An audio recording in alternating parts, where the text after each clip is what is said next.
ਵਾਹਿਗੁਰੂ ਜੀ ਕੀ ਫਤਿਹ। ਸਾਡੇ ਬਹੁਤ ਹੀ ਪਿਆਰੇ ਮੁਸਲਮਾਨ ਭੈਣਾਂ ਭਰਾਵਾਂ ਨੂੰ अस्सलाम जी राज साहब जी आनू प्रोग्राम सचो सच विच बहुत मेहरबानी जी राज साहब अज 18 मार्च 2022 5 चेत नानकशाही संमत 554 का दिन है ते डॉक्टर साहब प्रोग्राम शुरू करने तो पहला ਅਸੀਂ ਆਪਣੇ ਦਰਸ਼ਕਾਂ ਤੇ ਸਰੋਤਿਆਂ ਨੂੰ ਹਮੇਸ਼ਾ ਤਰ੍ਹਾਂ ਦੱਸਦੇ ਵਿਊਅਰਸ ਜੇ ਤੁਸੀਂ ਹੱਕ ਸੱਚ ਇਨਸਾਫ ਤੇ ਪੈਰਾ ਦਿੰਦਾ ਇੱਕੋ ਇੱਕ ਚੈਨਲ ਟੀਵੀ 84 ਨੂੰ ਦੇਖਣਾ ਚਾਹੁੰਦੇ ਹੋ ਤਾਂ ਤੁਸੀਂ ਦੇਖ ਸਕਦੇ ਹੋ ਸਪੈਕਟਰਮ ਕੇਬਲ ਆਰਚਿਨ ਕੇਬਲ ਬੈਲਫਾਰ ਫਿਲਮ ਕੈਨੇਡਾ roku ਚਾਤੂ ਬਾਕਸ ਸ਼ਾਵਾ ਫੇਸਬੁੱਕ ਟੀਵੀ 84 ਦੇ ਐਪ ਰਾਹੀਂ online streaming and IP box ਤੇ ਤੁਸੀਂ ਟੀਵੀ 84 ਨੂੰ ਦੇਖ ਸਕਦੇ ਹੋ ਵਿਊਅਰਸ ਜੇ ਤੁਸੀਂ ਟੀਵੀ 84 ਦਾ ਪ੍ਰੋਗਰਾਮ ਸੱਚੋ ਸੱਚ ਨਾਲ ਫੇਸਬੁੱਕ ਰਾਹੀਂ ਜੁੜੇ ਹੋ ਤਾਂ ਇਸ ਨੂੰ ਅੱਤ ਲਾਈਕ ਕਰੋ ਤੇ ਸ਼ੇਅਰ ਕਰੋ ਅਤੇ ਨਾਲ ਹੀ YouTube ਤੇ ਸਬਸਕ੍ਰਾਈਬ ਵੀ ਕਰੋ ਇਹ ਵੀ ਦੱਸ ਦਿਓ ਕਿ ਤੁਸੀਂ ਟੀਵੀ 84 ਦੀ ਲਾਈਵ ਸਟ੍ਰੀਮ ਨੂੰ 24 ਆਵਰਸ ਦੇਖ ਸਕਦੇ ਹੋ ਸੋ ਵਿਊਅਰਸ ਹੁਣ ਅਸੀਂ ਆਪਣੇ ਪ੍ਰੋਗਰਾਮ ਦੀ ਸ਼ੁਰੂਆਤ ਕਰਾਂਗੇ ਅੱਜ ਦੀ ਸਪਾਂਸਰਸ਼ਿਪ ਦੇ ਹਵਾਲੇ ਨਾਲ ਕਿ ਅੱਜ ਦੇ ਪ੍ਰੋਗਰਾਮ ਸੱਚੋ ਸੱਚ ਨੂੰ ਸਪਾਂਸਰ ਕੀਤਾ ਗਿਆ ਹੈ ਨਿਊ ਜਰਸੀ ਤੋਂ ਵੀਰ ਗਿਆਨ ਸਿੰਘ ਜੀ ਹੋਰਾਂ ਵੱਲੋਂ ਸੋ ਇਹਨਾਂ ਸੁਨੇਹਾ ਦਿੱਤਾ ਹੈ ਕਿ ਅਸੀਂ ਗੁਰੂ ਗ੍ਰੰਥ ਸਾਹਿਬ ਜੀ ਤੇ ਨਿਸ਼ਚਾ ਕਰਕੇ ਤੁਰੀਏ ਗੁਰੂ ਸਾਹਿਬ ਆਪ ਸਹਾਈ ਹੋਣਗੇ ਨੌਜਵਾਨ ਪੀੜ੍ਹੀ ਦੇ ਸਿਰ ਇਹ ਜ਼ਿੰਮੇਵਾਰੀ ਹੈ ਕਿ ਅਸੀਂ ਕੌਮੀ ਪੱਖ ਮੋਹਰੇ ਰੱਖਦਿਆਂ ਵਿਚਰਨਾ ਹੈ ਅਤੇ ਸਰਬੱਤ ਦੇ ਭਲੇ ਦਾ ਫਲਸਫਾ ਲਾਗੂ ਕਰਨਾ ਹੈ ਸੋ ਅਸੀਂ ਆਪਣੀ ਜ਼ਿੰਦਗੀ ਆਪਣੀ ਜਿਹੜੀ ਜ਼ਿੰਮੇਵਾਰੀ ਹੈ ਉਹ ਪਹਿਚਾਨੀਏ ਉਦਮ ਕਰੀਏ ਤੇ ਆਪਣਾ ਦਸਵੰਧ ਕੱਢੀਏ ਔਰ ਪੰਥਕ ਅਦਾਰਿਆਂ ਨੂੰ ਮਜ਼ਬੂਤ ਕਰੀਏ ਸੋ ਅੱਜ ਦੀ ਸਪਾਂਸਰਸ਼ਿਪ ਲਈ ਅਸੀਂ ਵੀਰ ਗਿਆਨ ਸਿੰਘ ਜੀ ਹੋਰਾਂ ਦਾ ਤਹਿ ਦਿਲ ਤੋਂ ਸ਼ੁਕਰੀਆ ਅਦਾ ਕਰਦੇ ਹਾਂ ਔਰ ਤੁਹਾਨੂੰ ਵੀ ਅਪੀਲ ਤੇ ਬੇਨਤੀ ਕਰਦੇ ਹਾਂ ਕਿ ਤੁਸੀਂ ਵੀ ਪ੍ਰੋਗਰਾਮ ਸੱਚੋ ਸੱਚ ਨੂੰ ਵੱਧ ਤੋਂ ਵੱਧ ਸਪਾਂਸਰ ਕਰੋ ਸਪਾਂਸਰਸ਼ਿਪ ਲਈ ਤੁਸੀਂ ਸਾਨੂੰ ਕਾਲ ਕਰ ਸਕਦੇ ਸਾਡੇ ਫੋਨ ਨੰਬਰ ਤੇ 5166191984 ਸੇਮ ਨੰਬਰ ਤੇ WhatsApp ਕਰ ਸਕਦੇ ਹੋ ਤੁਸੀਂ ਸਾਨੂੰ ਈਮੇਲ ਵੀ ਕਰ ਸਕਦੇ ਹੋ info@tv84.tv ਤੇ ਸੋ ਵਿਊਅਰਸ ਪਹਿਲੇ ਸੈਗਮੈਂਟ ਵਿੱਚ ਆਪਾਂ ਗੱਲਬਾਤ ਕਰਨ ਜਾ ਰਹੇ ਹਾਂ ਯੂਕਰੇਨ ਦੀ ਸਥਿਤੀ ਦੇ ਹਵਾਲੇ ਨਾਲ ਕਿ ਜਿਹੜੀ ਯੂਕਰੇਨ ਦਾ ਜਿਹੜਾ ਮਸਲਾ ਹੈ ਉਹ ਕਿਸੇ ਹੱਲ ਵੱਲ ਵੱਧਦਾ ਨਜ਼ਰ ਨਹੀਂ ਆ ਰਿਹਾ ਸੋ ਅੱਜ ਅਮਰੀਕੀ ਪ੍ਰੈਜ਼ੀਡੈਂਟ ਬਾਈਡਨ ਅਤੇ ਚੀਨ ਦੇ ਪ੍ਰੈਜ਼ੀਡੈਂਟ ਸ਼ੀ ਜਿਨਪਿੰਗ ਨੇ ਲਗਭਗ 2 ਘੰਟੇ ਜਿਹੜੀ ਗੱਲਬਾਤ ਕੀਤੀ ਹੈ ਔਰ ਮੁੱਖ ਵਿਸ਼ਾ ਯੂਕਰੇਨ ਮਸਲੇ ਨੂੰ ਹੱਲ ਕਰਨਾ ਸੀ ਸੋ ਇਸ ਬਾਰੇ ਆਪਾਂ ਗੱਲਬਾਤ ਕਰਨ ਜਾ ਰਹੇ ਹਾਂ ਸੋ ਅਸੀਂ ਚਾਹਾਂਗੇ ਕਿ ਤੁਸੀਂ ਸਾਨੂੰ ਇਸੇ ਤਰ੍ਹਾਂ ਬਣੇ ਰਹਿਣਾ ਦੇਖਣ ਸੁਣਨ ਲਈ ਤੁਹਾਡਾ ਸਭ ਦਾ ਬਹੁਤ ਬਹੁਤ ਸ਼ੁਕਰੀਆ ਜੀ ਰਾਜ ਸਾਹਿਬ ਕੀ ਵਿਚਾਰਾਂ ਨੇ ਦੇਖੋ ਸਭ ਤੋਂ ਪਹਿਲਾਂ ਤਾਂ ਅਸੀਂ ਵੀਰ ਗਿਆਨ Singh new jersey young man ਉਹਨਾਂ ਦਾ ਸ਼ੁਕਰੀਆ ਅਦਾ ਕਰਦੇ ਹਾਂ ਬਿਲਕੁਲ ਬਹੁਤ ਹੀ ਧਾਰਮਿਕ ਰੁਚੀ ਦਾ ਨੌਜਵਾਨ ਔਰ ਗੁਰਬਾਣੀ ਨਾਲ ਜੁੜਿਆ ਹੋਇਆ ਹੈ ਸਿੱਖੀ ਨੂੰ ਪਿਆਰ ਕਰਨ ਵਾਲਾ ਔਰ ਜ਼ਾਹਰ ਹੈ ਕਿ ਜਦੋਂ ਬਚਪਨ ਤੋਂ ਜਵਾਨੀ ਵੱਲ ਅਸੀਂ ਜਾਂਦੇ ਹਾਂ ਉਹੀ ਵਕਤ ਹੁੰਦਾ ਹੈ ਪੰਜਾਬੀ 'ਚ ਕਹਿੰਦੇ ਨੇ ਕਿ ਜਿਸ ਕਿਸਮ ਦੀ ਚੇਟਕ ਲੱਗ ਜਾਏ ਇਹ ਉਹ ਉਮਰ ਹੁੰਦੀ ਹੈ ਜਦੋਂ ਕਿ ਜਿਹੜੇ ਦੂਸਰੇ ਪਾਸੇ ਚਲੇ ਜਾਂਦੇ ਨੇ ਜ਼ਿੰਦਗੀ ਦੀ ਹਕੀਕਤ ਨੂੰ ਸਮਝੇ ਬਿਨਾ ਉਹ ਐਸ਼ੋ ਇਸ਼ਰਤ ਗਲਤਾਨੀ ਵਾਲਾ ਰਸਤਾ ਚੁਣਦੇ ਨੇ ਗੁੰਮਰਾਹ ਹੁੰਦੇ ਨੇ ਔਰ ਬੜੀ ਸੈਂਸਿਟਿਵ ਉਮਰ ਹੁੰਦੀ ਹੈ ਪਰ ਇਹ ਵਿਰਲੇ ਟਾਵੇਂ ਹੁੰਦੇ ਨੇ ਜਿਨ੍ਹਾਂ ਨੂੰ ਰੱਬ ਦੀ ਮੁਹੱਬਤ ਜਾਂ ਰੱਬ ਨੂੰ ਤਲਾਸ਼ਣ ਦਾ ਮਤਲਬ ਆਪਣੇ ਆਪ ਨੂੰ ਲੱਭਣਾ ਹੁੰਦਾ ਕਿ ਤੁਸੀਂ ਜਿਹੜਾ ਉਹ ਸੱਚ ਦਾ ਰਸਤਾ ਚੁਣਦੇ ਹੋ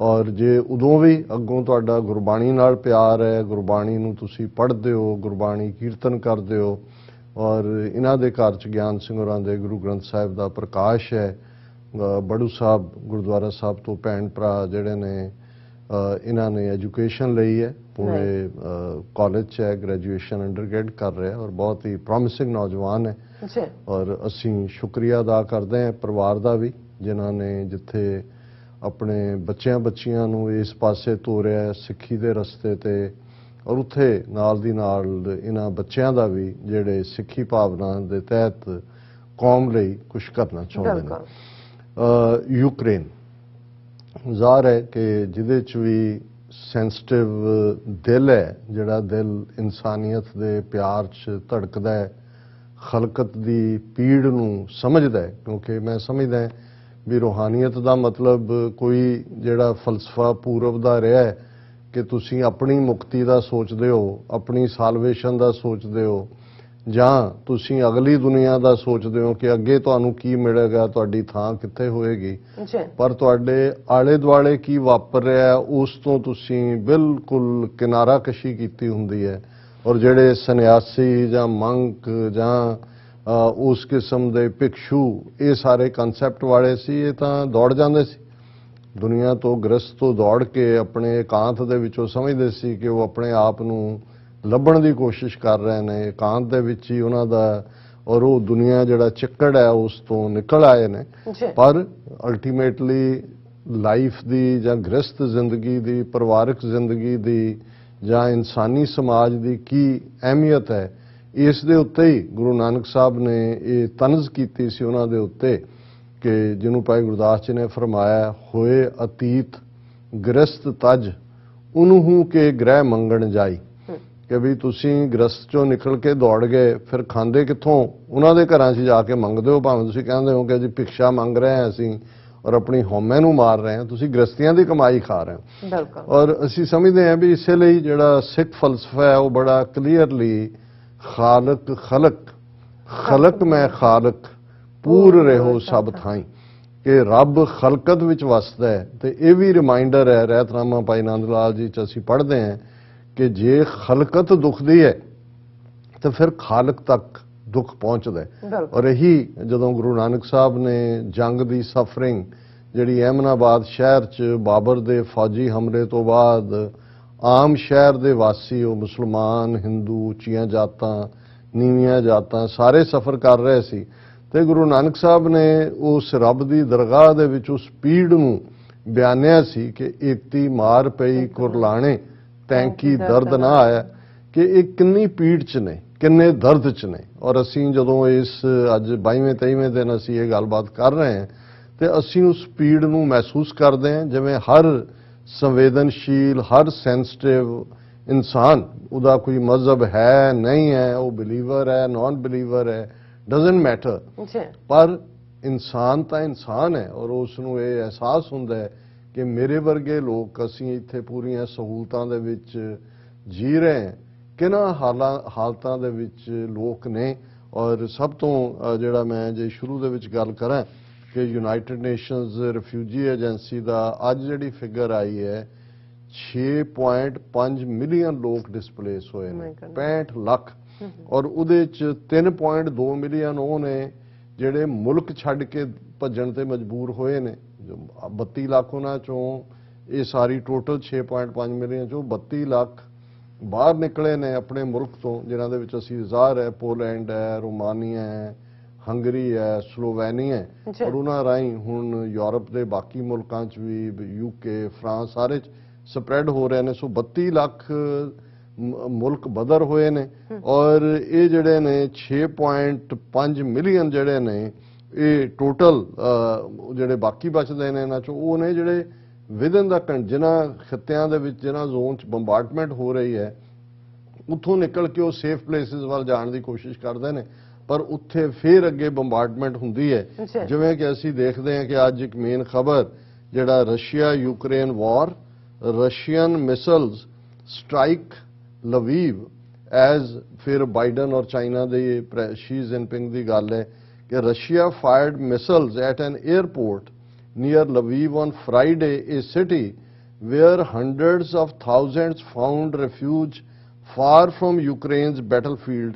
ਹੁਣ ਉਹ ਆਲਰੇਡੀ ਬੈਟਲਫੀਲਡ ਚੋਂ ਨਿਕਲ ਕੇ ਇੱਥੇ ਲਵੀਵ 'ਚ ਆਏ ਨੇ, ਔਰ ਅੱਜ ਰਸ਼ੀਆ ਨੇ ਉੱਥੇ ਜਿੱਥੇ ਲੱਖਾਂ ਲੋਕ ਲਵੀਵ ਜਿਹੜੇ ਇੰਟਰਨਲੀ ਡਿਸਪਲੇਸਡ ਨੇ, ਕਿਉਂਕਿ ਅਸੀਂ ਜ਼ਿਕਰ ਕੀਤਾ ਕਿ 3.2 ਮਿਲੀਅਨ ਬਾਹਰ ਨੇ, ਔਰ ਜ਼ਾਹਰ ਹੈ ਕਿ 3.4 ਮਿਲੀਅਨ ਅੱਗੋਂ ਜਿਹੜੇ ਵਿਦਨ ਕੰਟਰੀ ਡਿਸਪਲੇਸਡ ਨੇ। ਟੋਟਲ ਇਹ ਫਿਗਰ 6.5 ਮਿਲੀਅਨ ਦੀ ਹੈ। ਸੋ ਇਸ ਤੋਂ ਅਸੀਂ ਅੰਦਾਜ਼ਾ ਲਾ ਸਕਦੇ ਹਾਂ ਕਿ ਤੁਸੀਂ ਜੰਗ ਦੇ ਫੀਲਡ ਚੋਂ ਕਿਹਨਾਂ ਹਾਲਤਾਂ 'ਚ, ਔਰ ਜਦੋਂ ਤੁਸੀਂ ਦੇਖੋ ਉਹ ਸਾਰਾ ਜਿਹੜਾ ਜ਼ੋਨ ਹੈ ਬਹੁਤ ਠੰਡਾ ਹੈ, ਬੀਬੀਆਂ, ਬੱਚੇ, ਬਜ਼ੁਰਗ, ਕੁਛ ਉਹ ਵੀ ਨੇ ਜਿਹੜੇ ਉੱਥੇ ਹੀ, ਜਿਨ੍ਹਾਂ ਨੇ ਕਿਹਾ ਵੀ ਅਸੀਂ ਇੱਥੇ ਹੀ ਮਰਾਂਗੇ, ਹੈਂਡੀਕੈਪਡ ਨੇ, ਪੇਰੈਂਟਸ, ਬਜ਼ੁਰਗ ਨੇ, ਅਸੀਂ ਛੱਡ ਕੇ ਕਿਵੇਂ ਦੌੜੀਏ। ਹੁਣ ਜੇ 65 ਲੱਖ ਲੋਕ ਇਸ ਸਫਰਿੰਗ 'ਚ ਨੇ ਤੇ ਦੁਨੀਆ ਦੇ ਇੱਕ ਪਾਸੇ ਅਸੀਂ ਗਲੋਬਲ ਵਿਲੇਜ ਕਹਿੰਦੇ ਹਾਂ, ਕਿਵੇਂ ਜਿਹੜਾ ਉਹ ਕਿਸੇ ਨੂੰ ਨੀਂਦ ਆ ਸਕਦੀ ਹੈ, ਜੋ ਚੈਨ ਦੀ ਨੀਂਦ ਸੌਂ ਸਕਦਾ, ਜਦੋਂ ਤੁਸੀਂ ਦੇਖਦੇ ਹੋ ਕਿ ਉਹ ਸਫਰਿੰਗ ਕਿੱਥੇ ਹੈ। ਔਰ ਜਦੋਂ ਅਸੀਂ ਇਹ ਦੇਖਦੇ ਹਾਂ ਵੀ ਇੱਕ ਤੋਂ ਬਾਅਦ ਇੱਕ ਸਫਰਿੰਗ, ਔਰ ਅਫਗਾਨਿਸਤਾਨ ਦੇ ਹਵਾਲੇ ਨਾਲ ਅਸੀਂ ਉਹਨਾਂ ਦੀ ਦੇਖ ਰਹੇ ਸੀ ਕਿਸੇ ਥਾਂ ਦੇ ਉੱਤੇ ਬਰੀਫਿੰਗ, ਕਿ ਹੁਣ ਆਲਰੇਡੀ ਅਫਗਾਨਿਸਤਾਨ ਜਿੱਥੇ ਕਿ ਇਕਨੋਮਿਕਲ ਸੈਂਕਸ਼ਨਸ ਉਹਨਾਂ ਦੇ ਉੱਤੇ ਲੱਗੀਆਂ ਹੀ ਹੋਈਆਂ ਨੇ, ਉੱਥੇ ਵੀ ਬਹੁਤ ਠੰਡ ਹੁੰਦੀ ਹੈ। ਔਰ ਆਲਰੇਡੀ ਯੂਨਾਈਟਿਡ ਨੇਸ਼ਨਸ ਦੀ ਫੂਡ ਏਜੰਸੀ ਦਾ ਕਹਿਣਾ ਸੀ ਕਿ 40% ਲੋਕ ਭੁੱਖ ਨਾਲ ਦੂਜੇ ਸਫ਼ਰ ਕਰਨਗੇ। ਹੁਣ ਉਹਨਾਂ ਦੀ ਸਫਰਿੰਗ ਉਹ ਆਲਰੇਡੀ ਅਸੀਂ ਉਸ ਦਾ ਜ਼ਿਕਰ ਵੀ ਕਰਦੇ ਸੀ।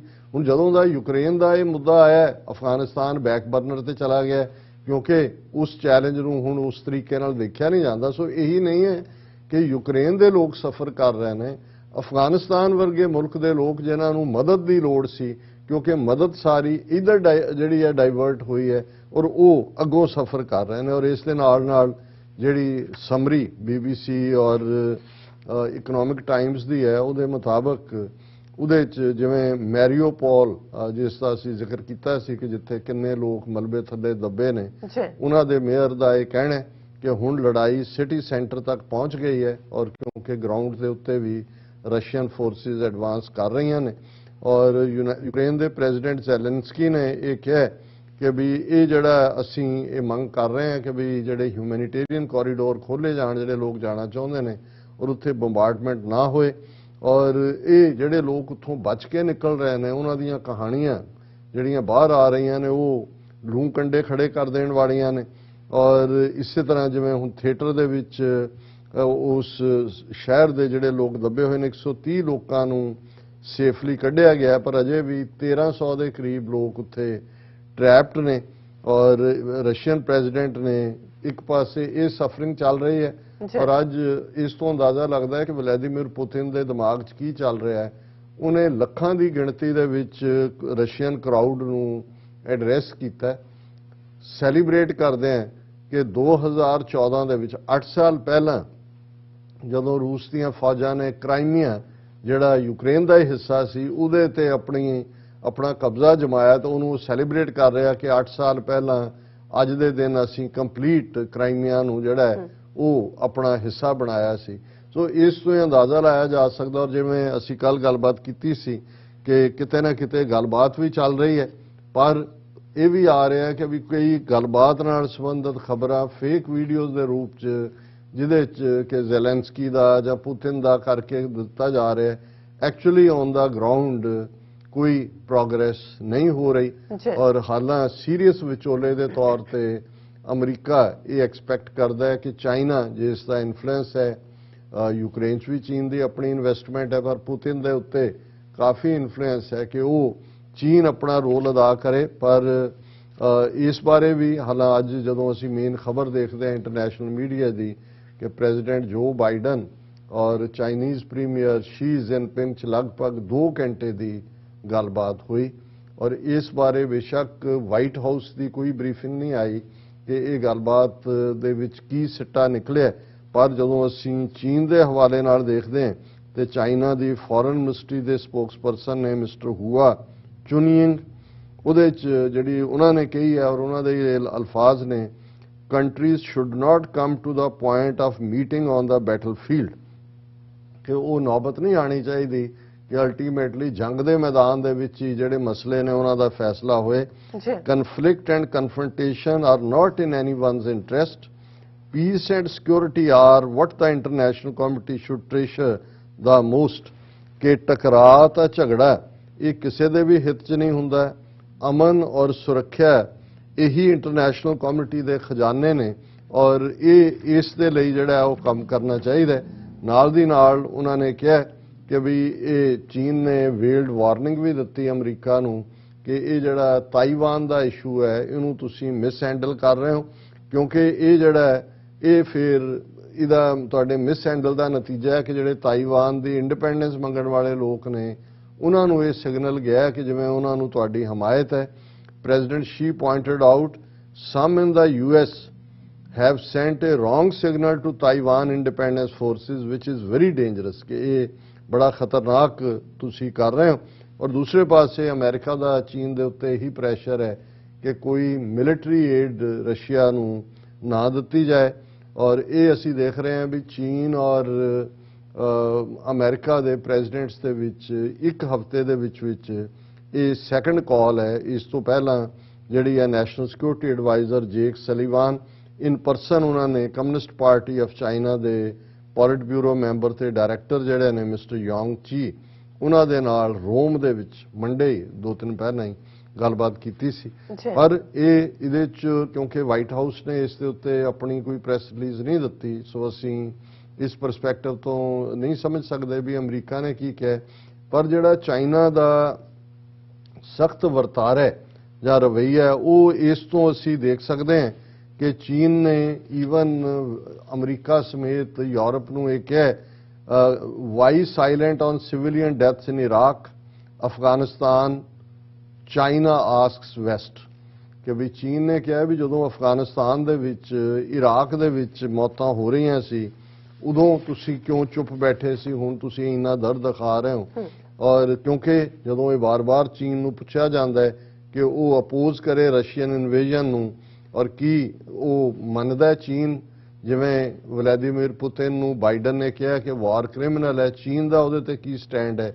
ਤੇ ਇਹਦੇ ਜਵਾਬ 'ਚ ਚਾਈਨਾ ਦਾ ਜਿਹੜਾ ਅਲਫਾਜ਼ ਨੇ ਉਹਦੇ 'ਚ ਉਹਨਾਂ ਦਾ ਫੌਜੀ ਜਿਹੜਾ foreign ministry spokesperson Zhao Lijian ਉਹਨਾਂ ਨੇ ਕਿਹਾ, ਔਰ ਉਹਨੇ ਕਿਹਾ ਦਾ US, NATO and western media are very ਹਿਪੋਕ੍ਰਿਟੀਕਲ।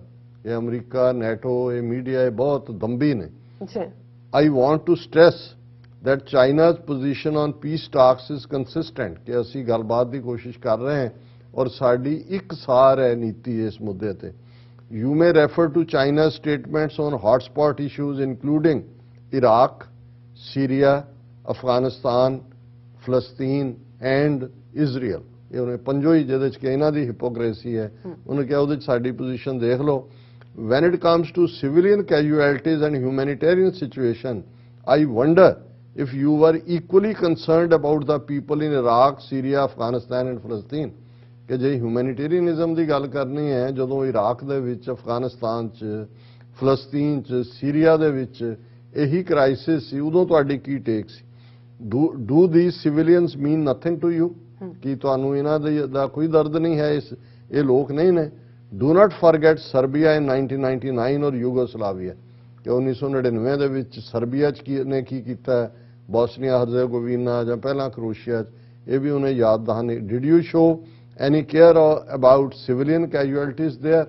ਬਾਅਦ 'ਚ ਕਲਿੰਟਨ ਨੇ ਨੈਟੋ ਨੂੰ ਇਨਵੋਲਵ ਕਰਕੇ ਸਰਬੀਆ ਦੇ ਅਗੇਂਸਟ ਕਾਰਵਾਈ ਕੀਤੀ, ਪਰ ਲੰਬਾ ਵਕਤ ਉਵੇਂ ਹੀ ਚੱਲਦਾ ਰਿਹਾ। ਈਵਨ ਰਵਾਂਡਾ, ਜੇ ਅਸੀਂ 20ਵੀਂ ਸਦੀ ਦੇ ਵਰਸਟ ਜੈਨੋਸਾਈਡ ਦੇਖਣੇ ਹੋਣ ਤਾਂ ਰਵਾਂਡਨ ਜੈਨੋਸਾਈਡ ਜਿਹਦੇ 'ਚ ਮਿਲੀਅਨਸ ਮਾਰੇ ਗਏ, ਔਰ ਕਿਉਂਕਿ ਇਹਨਾਂ ਦਾ ਕੋਈ ਇੰਟਰਸਟ ਨਹੀਂ ਸੀ ਔਰ ਕਾਲੇ ਸੀ ਮਰਨ ਵਾਲੇ, ਇਹਨਾਂ ਨੇ ਕੋਈ ਉਹਦੇ 'ਚ ਦਿਲਚਸਪੀ ਨਹੀਂ ਦਿਖਾਈ।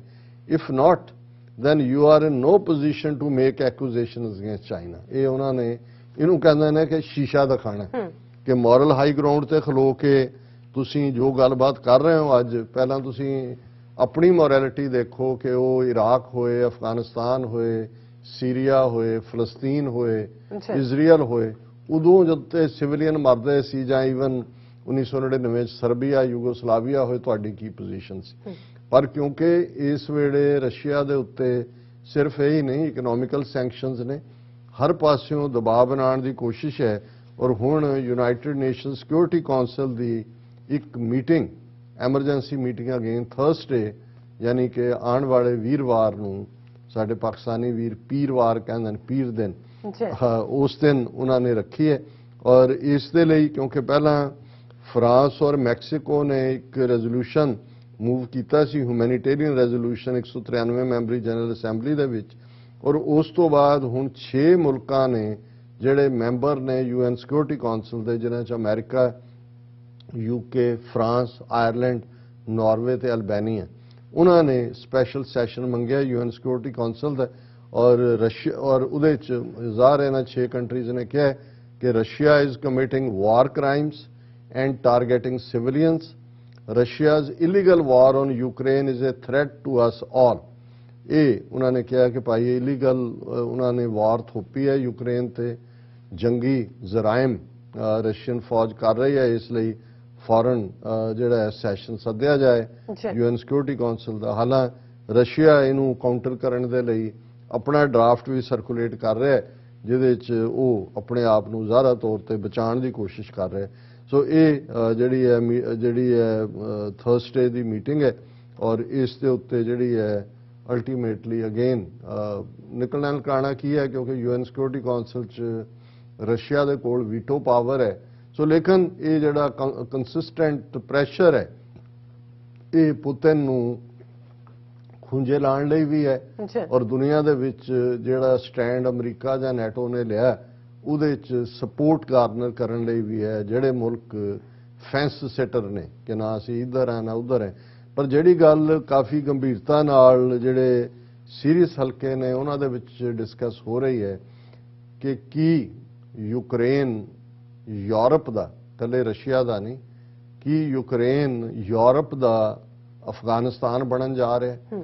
ਹੁਣ ਜਦੋਂ ਅਸੀਂ ਅਫਗਾਨਿਸਤਾਨ ਦੀ ਗੱਲ ਕਰਦੇ ਹਾਂ ਤਾਂ ਫਿਰ ਇਸ ਗੱਲ ਦਾ ਧਿਆਨ ਰਹੇ ਕਿ ਪਿਛਲੇ 40 ਸਾਲਾਂ ਦੇ ਵਿੱਚ 2 ਸੁਪਰ ਪਾਵਰਸ ਜਿਨ੍ਹਾਂ ਨੇ ਉੱਥੇ ਜਾ ਕੇ ਘੱਟਾ ਫੱਕਿਆ, ਜੇ ਅਸੀਂ ਸਾਦਾ ਪੰਜਾਬੀ 'ਚ ਕਹਿਣਾ ਹੋਏ, ਬਿਲਕੁਲ, ਔਰ ਸੋਵੀਅਤ ਅੰਪਾਇਰ ਦਾ ਤਾਂ ਐਂਡ ਹੋਇਆ 1979 'ਚ ਹਮਲਾਵਰ ਹੁੰਦੇ ਨੇ, 1999 'ਚ ਉੱਥੋਂ ਨਿਕਲਦੇ ਨੇ, 1990 ਤੱਕ ਪਹੁੰਚਦੇ ਆ, 10 ਸਾਲ ਦੇ ਵਿੱਚ ਉਹ ਕੋਲੈਪਸ ਹੋ ਜਾਂਦਾ।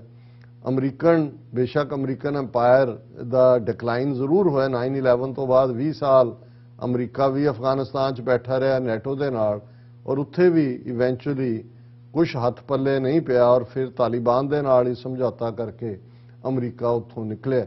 ਲੇਕਿਨ ਜਿਹੜੇ ਕੰਪੈਰੀਜ਼ਨ ਯੂਕਰੇਨ ਦੇ ਔਰ ਅਫਗਾਨਿਸਤਾਨ ਦੇ ਕੀਤੇ ਜਾ ਰਹੇ ਨੇ ਕਿ ਔਰ ਜਦੋਂ ਪ੍ਰੈਜ਼ੀਡੈਂਟ ਬਾਈਡਨ ਨੇ state of the union address ਦੇ ਵਿੱਚ ਵੀ ਰਸ਼ੀਆ ਦੇ ਨਾਲ ਇਸ ਵਾਰ ਨੂੰ ਪ੍ਰੋਟਰੈਕਟਡ ਵਾਰ ਕਿਹਾ, ਤੇ ਜਾਂ ਯੂਕਰੇਨੀਅਨ ਪ੍ਰੈਜ਼ੀਡੈਂਟ ਜ਼ੈਲੈਂਸਕੀ ਨੇ ਕਾਲ ਦਿੱਤੀ ਦੁਨੀਆ ਭਰ ਦੇ ਵਿੱਚ ਕਿ ਆਓ ਸਾਨੂੰ ਡਿਫੈਂਡ ਕਰੋ, ਔਰ ਉਹਨਾਂ ਨੇ ਇੱਕ ਇੰਟਰਨੈਸ਼ਨਲ ਲੀਜਨ ਵੀ ਬਣਾਇਆ, ਤੇ ਉਦੋਂ ਹੀ ਇਸ ਚੋਂ ਅਫਗਾਨਿਸਤਾਨ ਦੇ ਸਿੰਪਟਮਸ ਨਜ਼ਰ ਆਣੇ ਸ਼ੁਰੂ ਹੋ ਗਏ ਸੀ। ਔਰ ਇਹੀ ਨਹੀਂ ਕਿ ਅਫਗਾਨਿਸਤਾਨ 'ਚ ਇੱਕ ਪਾਸੇ ਸੋਵੀਅਤ ਯੂਨੀਅਨ ਸੀ ਤੇ ਦੂਜੇ ਪਾਸੇ ਅਫਗਾਨ ਮੁਜਾਹਿਦੀਨ ਜਿਨ੍ਹਾਂ ਦੀ ਮਦਦ ਅਮਰੀਕਾ ਜਾਂ ਪਾਕਿਸਤਾਨ ਕਰ ਰਿਹਾ ਸੀ। ਪਰ ਜੇ ਅਸੀਂ ਦੇਖਿਆ ਜਾਏ ਕਿ ਸਭ ਤੋਂ ਪਹਿਲਾਂ ਜੇ ਮਜ਼ਹਬ ਨੂੰ ਇਸ ਸਾਰੇ ਇੰਟਰਨੈਸ਼ਨਲ ਕਨਫਲਿਕਟ 'ਚ ਕਿਸੇ ਨੇ ਇੰਸਟੀਟਿਊਸ਼ਨਲਾਈਜ਼ ਕੀਤਾ ਤੇ ਉਹ ਅਮਰੀਕਾ ਸੀ, ਕਿਉਂਕਿ ਉਹਨਾਂ ਨੇ ਹੀ ਪਾਕਿਸਤਾਨ ਰਾਹੀਂ ਅਫਗਾਨਿਸਤਾਨ ਦੇ ਵਿੱਚ ਜ਼ਾਹਰ ਹੈ ਕਿ ਭਾਈ ਜਿਹਾਦ ਦਾ ਝੰਡਾ ਖੜਾ ਕੀਤਾ, ਇਸ ਲੜਾਈ ਨੂੰ ਮਜ਼ਹਬੀ ਲੜਾਈ ਬਣਾਇਆ ਕਿ ਜਿਹਾਦ ਹੈ। ਸੋਵੀਅਤ ਯੂਨੀਅਨ ਕਾਫਰ ਨੇ, ਜ਼ਾਹਰ ਹੈ ਨਾਸਤਕ ਮੁਲਕ ਨਾ ਮੰਨਣ ਵਾਲੇ, ਔਰ ਇਸਲਾਮ ਦੇ ਨਾਂ ਦੇ ਉੱਤੇ ਉਹਨਾਂ ਨੇ ਜਿਹੜੀ ਉਸ ਜੰਗ ਨੂੰ ਵਿੱਢਿਆ। ਇਹੀ ਕਾਰਨ ਸੀ ਕਿ ਫਿਰ ਉੱਥੇ ਲੜਨ ਵਾਲੇ ਬੇਸ਼ੱਕ ਮੈਜੋਰਿਟੀ ਪਠਾਨ ਹੀ ਸਨ ਅਫਗਾਨ ਪਸ਼ਤੂਨ, ਲੇਕਿਨ ਫਿਰ ਦੁਨੀਆ ਭਰ ਤੋਂ ਮੁਸਲਮਾਨ, ਉਹ ਚੈਚਨੀਆ ਹੋਏ, ਸਾਊਦੀ ਅਰੇਬੀਆ ਹੋਏ, ਇਜਿਪਟ ਹੋਏ, ਬਾਕੀ ਸਾਰੀ ਥਾਵਾਂ ਤੋਂ ਵੀ ਜਿਹੜੇ ਇਸਲਾਮ ਦੇ ਨਾਂ ਦੇ ਉੱਤੇ ਜਿਨ੍ਹਾਂ 'ਚ ਉਸਾਮਾ ਬਿਨ ਲੈਡਨ ਵੀ ਸ਼ਾਮਲ ਸੀ, ਉਹ ਉੱਥੇ ਗਏ। ਹੁਣ ਬੇਸ਼ੱਕ ਸੋਵੀਅਤ ਯੂਨੀਅਨ ਦੀ ਡਿਫੀਟ ਤੋਂ ਬਾਅਦ ਅਮਰੀਕਾ ਤਾਂ ਆਪਣੇ ਹੱਥ ਝਾੜ ਕੇ ਵਾਪਸ ਆ ਗਿਆ, ਲੇਕਿਨ ਹੁਣ ਜਦੋਂ ਤੁਸੀਂ ਇੱਕ ਜਿਹੜਾ ਹਾਇਰ ਅਪ ਕਰ ਦਿੰਦੇ ਹੋ, ਜਿਹਨੂੰ ਆਮ ਕਿਹਾ ਜਾਂਦਾ ਹੈ ਕਿ ਵੀ ਸ਼ੇਰ ਦੀ ਤੁਸੀਂ ਸਵਾਰੀ ਕਰ ਸਕਦੇ ਹੋ, ਸ਼ੇਰ ਤੇ ਚੜ੍ਹ ਤਾਂ ਸਕਦੇ, ਉਤਰ ਨਹੀਂ ਸਕਦੇ। ਹੁਣ ਜਦੋਂ ਤੁਸੀਂ ਉਸ ਕਿਸਮ ਦਾ ਇੱਕ ਜਨੂਨ ਜਾਂ ਉਸ ਕਿਸਮ ਦਾ ਇੱਕ ਸੈਂਸਿਟਿਵਿਟੀ ਲੋਕਾਂ 'ਚ ਭਰ ਦਿੱਤੀ, ਤੇ ਫਿਰ ਅਸੀਂ ਉਸ ਦਾ ਹੀ ਨਤੀਜਾ ਦੇਖਦੇ ਹਾਂ ਕਿ ਉਹੀ ਉਸਾਮਾ ਬਿਨ ਲੈਡਨ ਔਰ ਉਹ ਫਿਰ ਉਹ ਟੋਰਾ ਬੋਰਾ ਹੋਏ ਅਫਗਾਨਿਸਤਾਨ 'ਚ 1990 'ਚ ਤਾਂ ਨਿਕਲ ਆਉਂਦੇ ਨੇ। ਅਗਲੇ 10 ਸਾਲ ਬਾਅਦ ਫਿਰ ਅਮਰੀਕਾ ਦੇ ਨਾਲ ਹੀ ਜਿਹੜੀ ਹੈ ਸਿੱਧੀ ਟੱਕਰ ਸ਼ੁਰੂ ਹੁੰਦੀ ਹੈ, 9/11 ਹੁੰਦਾ ਹੈ, ਅਗਲੇ 20 ਸਾਲ ਫਿਰ ਤਬਾਹੀ ਦੇ ਹੁੰਦੇ ਨੇ। ਹੁਣ ਇਹ ਐਲੀਮੈਂਟ ਕਿਉਂ ਰੈਲੇਵੈਂਟ ਹੈ ਯੂਕਰੇਨ ਦੇ ਵਿੱਚ? ਕਿਉਂਕਿ ਜਦੋਂ ਜ਼ੈਲੈਂਸਕੀ ਨੇ ਕਾਲ ਦਿੱਤੀ ਕਿ ਆ ਕੇ ਡਿਫੈਂਡ ਕਰੋ, ਤੇ ਇਹ ਦੇਖਣ 'ਚ ਆਇਆ, ਜਿਹੜਾ ਡਾਟਾ ਕੋਈ ਬਹੁਤਾ ਇਹ ਸਾਹਮਣੇ ਲਿਆ ਨਹੀਂ ਰਿਹਾ, ਕਿ ਬਹੁਤ ਸਾਰੇ ਅਮਰੀਕਾ ਦੇ ਰੇਸਿਸਟ ਜਿਹੜਾ ਵਾਈਟ ਸੁਪਰਾਮੇਸੀ 'ਚ ਯਕੀਨ ਰੱਖਦੇ ਨੇ ਕਿ ਗੋਰਿਆਂ ਦਾ ਜਿਹੜੀ ਹੈ ਉਹ ਉੱਚੀ ਨਸਲ ਹੈ, ਜਿਹੜੀ ਹਿਟਲਰ ਦੀ ਆਈਡੀਓਲੋਜੀ ਸੀ ਯੂਰਪ ਦੇ ਵਿੱਚੋਂ ਵੀ, ਔਰ ਦੂਸਰੇ ਉਹਨਾਂ ਨੇ ਉੱਥੇ ਜਾਣਾ ਸ਼ੁਰੂ ਕਰ। ਉਹਨਾਂ ਨੂੰ ਇਹ ਹੈ ਕਿ ਵੀ ਇਹ ਨਹੀਂ ਵੀ ਉਹਨਾਂ ਦੇ ਸਾਹਮਣੇ ਸਿਰਫ ਯੂਕਰੇਨ ਨੂੰ ਡਿਫੈਂਡ ਕਰਨਾ ਹੈ, ਉਹ ਤਾਂ ਉਹਨਾਂ ਦਾ ਕੁਛ ਦਾ ਤਾਂ ਉਹ ਇੱਕ ਬਹਾਨਾ ਹੈ। ਉਹ ਫੁੱਲੀ ਅਮਰੀਕਾ 'ਚੋਂ ਵੀ ਜਾਣੇ ਸ਼ੁਰੂ ਹੋ ਗਏ, ਉਹ ਟ੍ਰੇਨਿੰਗ ਲੈ ਰਹੇ ਨੇ। ਹੁਣ ਇਹ ਕੁਐਸਚਨ ਪੁੱਛਿਆ ਜਾ ਰਿਹਾ ਹੈ ਔਰ ਇਹ ਕਿਹਾ ਜਾ ਰਿਹਾ ਹੈ ਕਿ ਵੀ, ਔਰ ਇਹਦਾ ਇੱਕ ਕਾਰਨ ਹੈ ਕਿ ਵੀ ਇਹਦੇ ਨਾਲ ਯੂਰਪ ਦੇ ਵਿੱਚ ਜਿਹੜੀ ਇਹ ਰੇਸਿਜ਼ਮ ਹੈ, ਔਰ ਖਾਸ ਤੌਰ ਤੇ ਰੈਡੀਕਲ ਰੇਸਿਜ਼ਮ ਔਰ ਵਾਈਟ ਰੇਸ, ਅਮਰੀਕਾ ਦਾ ਵਾਈਟ ਮਿਲੀਸ਼ੀਆ ਜਿਹੜਾ ਨਸਲ ਕ੍ਰਾਈਮ ਕਰਨ ਦੇ ਵਿੱਚ ਅੱਗੇ ਅੱਗੇ ਰਹਿੰਦਾ ਹੈ, ਕਿ ਵੀ ਇਹ ਇੱਕ ਪਾਸੇ ਤਾਂ ਜੇ ਦੂਜੇ ਪਾਸੇ ਰਸ਼ੀਆ ਨੇ ਵੀ ਜਿਹੜਾ ਸੀਰੀਅਨ ਗੁਰਿਲੇ ਹਾਇਰ ਕੀਤੇ ਨੇ, ਚੈਚਨੀਆ ਤੋਂ ਲੋਕ ਜਾ ਰਹੇ ਨੇ ਲੜਨ ਦੇ ਲਈ, ਹੋਰ ਵੀ ਉਹ ਜਿਹੜੇ ਮਰਸਨਰੀ ਖੜਨਗੇ। ਸੋ ਇਹ ਜਿਹੜੀ ਅਲਟੀਮੇਟਲੀ ਭਾਵੇਂ ਅਮਰੀਕਾ ਦਾ ਪਰਪਸ ਯੂਕਰੇਨ ਦੇ ਵਿੱਚ ਉਹਨੂੰ ਬੌਗ ਡਾਊਨ ਕਰਨਾ ਹੈ, ਪੁਤਿਨ ਨੂੰ ਇਕਨੋਮਿਕਲੀ ਡਰੇਨ ਆਊਟ ਕਰਕੇ ਰਸ਼ੀਆ ਦੀ ਡਿਫੀਟ ਦਾ ਏਜੰਡਾ ਹੈ, ਪਰ ਇਹ ਜਿਹੜੇ ਐਲੀਮੈਂਟ ਨਾਲ ਖੜੇ ਹੋ ਰਹੇ ਨੇ ਇਹ ਬਹੁਤ ਖਤਰਨਾਕ ਨੇ। ਔਰ ਇਹ ਸਾਨੂੰ ਵੀ ਸੋਚਣਾ ਹੋਏਗਾ ਕਿ ਭਾਈ ਗੱਲ ਕੱਲੀ ਇਹ ਨਹੀਂ ਹੈ ਕਿ ਇੱਕ ਮੁਲਕ ਦਾ ਇੱਕ ਦੇ ਉੱਤੇ ਹਮਲਾ, ਸੋਵਰਨਿਟੀ ਵਾਇਲੇਟ ਕੀਤੀ, ਕੰਡੈਮਨੇਬਲ ਹੈ, ਲੇਕਿਨ ਹੁਣ ਜਿਹੜੀ ਕਾਊਂਟਰ ਕਰਨ ਦੇ ਲਈ ਜਿਹੜੇ ਮੈਸ਼ਰਸ ਯੂਜ਼ ਕੀਤੇ ਜਾ ਰਹੇ ਨੇ, ਇਹ ਇੱਕ ਬਿਮਾਰੀ ਦਾ ਸਿੰਪਟਮ ਦੂਰ ਹੋਣ ਤੋਂ ਬਾਅਦ ਇਹ ਨਹੀਂ ਹੈ ਕਿ ਬਿਮਾਰੀ ਹਟ ਜਾਏਗੀ। ਫਿਰ ਇਹ ਰੇਸਿਜ਼ਮ ਦੇ ਥੱਲੇ ਵਾਈਟ ਸੁਪਰਾਮੈਸਿਸਟ, ਨੀਓ ਨਾਜ਼ੀਜ਼ ਜਿਨ੍ਹਾਂ ਦੇ ਲਈ ਲਫ਼ਜ਼ ਇਸਤੇਮਾਲ ਕੀਤਾ ਜਾ ਰਿਹਾ ਹੈ, ਇਹਨਾਂ ਦਾ ਉਭਾਰ ਹੋਏਗਾ ਔਰ ਇੱਕ ਵੱਖਰੀ ਕਿਸਮ ਦੀ ਹੇਟਰੇਡ ਜਾਂ ਨਫ਼ਰਤ ਜਿਹੜੀ ਹੈ ਉਹ ਯੂਕਰੇਨ ਦੇ ਵਿੱਚ ਖੜੀ ਹੋ ਸਕਦੀ ਹੈ। ਸੋ ਇਹ ਸਾਰੇ ਫੈਕਟਰ ਨੇ ਜਿਨ੍ਹਾਂ 'ਚ ਸਾਨੂੰ ਜਿਹੜਾ ਇਹ ਦੇਖਣ ਦੀ ਲੋੜ ਹੈ ਕਿ ਇਹ ਜਿੰਨੀ ਸਿੰਪਲ ਇਹ ਸਾਰੀ ਸਿਚੁਏਸ਼ਨ ਕਈਆਂ ਨੂੰ ਲੱਗਦੀ ਹੈ ਉਨੀ ਹੈ ਨਹੀਂ ਹੈ।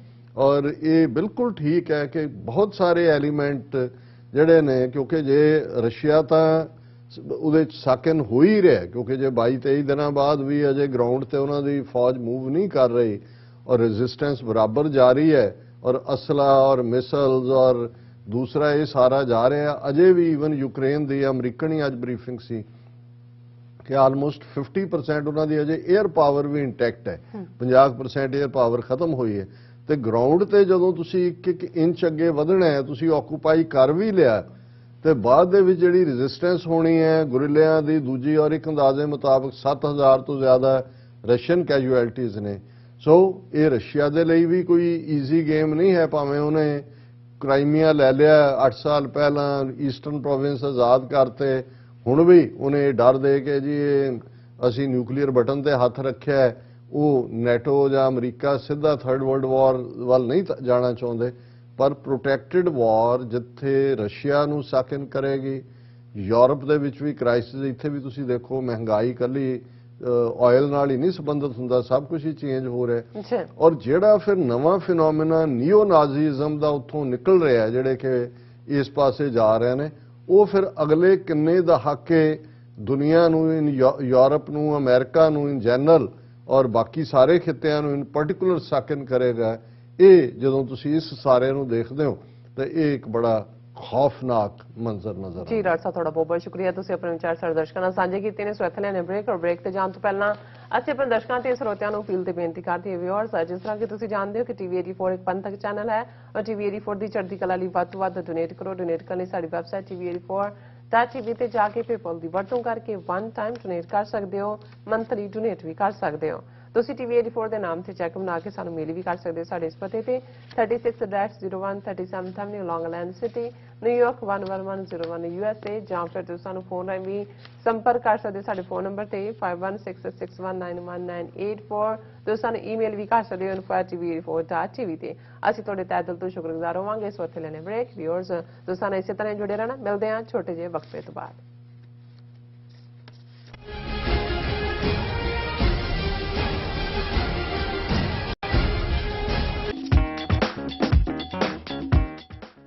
ਜੈਕਸਨ ਹਿਊਇਟ ਟੈਕਸ ਕੰਪਨੀ ਅਮਰੀਕਾ ਦੀ ਸਭ ਤੋਂ ਭਰੋਸੇਯੋਗ ਅਤੇ ਤੇਜ਼ੀ ਨਾਲ ਅੱਗੇ ਵਧਣ ਵਾਲੀ ਕੰਪਨੀ, ਤੁਹਾਡੇ ਬਿਲਕੁਲ ਨਜ਼ਦੀਕ। ਹਰ ਤਰ੍ਹਾਂ ਦੇ ਟੈਕਸ ਫਾਈਲ ਕਰਨ ਲਈ ਤਜਰਬੇਕਾਰ ਅਤੇ ਮਾਹਿਰ ਕਰਮਚਾਰੀ ਜੋ ਤੁਹਾਡੀ ਮਦਦ ਕਰਦੇ ਨੇ ਹਰ ਤਰ੍ਹਾਂ ਦੇ ਸੌਖੀ ਤੋਂ ਸੌਖੀ ਅਤੇ ਮੁਸ਼ਕਿਲ ਟੈਕਸ ਫਾਈਲ ਕਰਨ ਦੇ ਵਿੱਚ। ਬੜੇ ਵਧੀਆ ਢੰਗ ਨਾਲ ਡੀਲ ਕਰਦੇ ਨੇ ਤੇ ਹਰ ਕਸਟਮਰ ਜਿਹੜਾ ਹੈ ਉਹ ਇਹਨਾਂ ਤੋਂ ਖੁਸ਼ ਜਾਂਦਾ ਹੈ। 100% ਸਹੀ ਅਤੇ ਵੱਧ ਤੋਂ ਵੱਧ ਰੀਫੰਡ ਦੀ ਗਾਰੰਟੀ। ਅਸੀਂ ਤੁਹਾਨੂੰ ਤੁਹਾਡੇ ਕੰਮ ਦੇ ਹਿਸਾਬ ਨਾਲ ਟੈਕਸ ਭਰਨ ਵਿੱਚ ਮਦਦ ਕਰਦੇ ਹਾਂ। ਕੋਈ ਅਪਾਇੰਟਮੈਂਟ ਦੀ ਲੋੜ ਨਹੀਂ। ਫ੍ਰੈਂਡਲੀ ਸਰਵਿਸ ਅਤੇ $50 ਗਿਫਟ ਕਾਰਡ ਦੇ ਨਾਲ। ਸਾਨੂੰ ਬਿਜ਼ਨਸ ਦੇਣ ਲਈ ਤੁਹਾਡਾ ਧੰਨਵਾਦ। Jackson Hewitt, where taxes are less taxing। Signature Truck Service route 81 ਉੱਤੇ ਐਗਜ਼ਿਟ 235 ਤੇ ਟਰੱਕਰ ਵੀਰਾਂ ਲਈ 24 ਘੰਟੇ ਰੋਡ ਸਰਵਿਸ ਦੀ ਸੁਵਿਧਾ ਮੌਜੂਦ।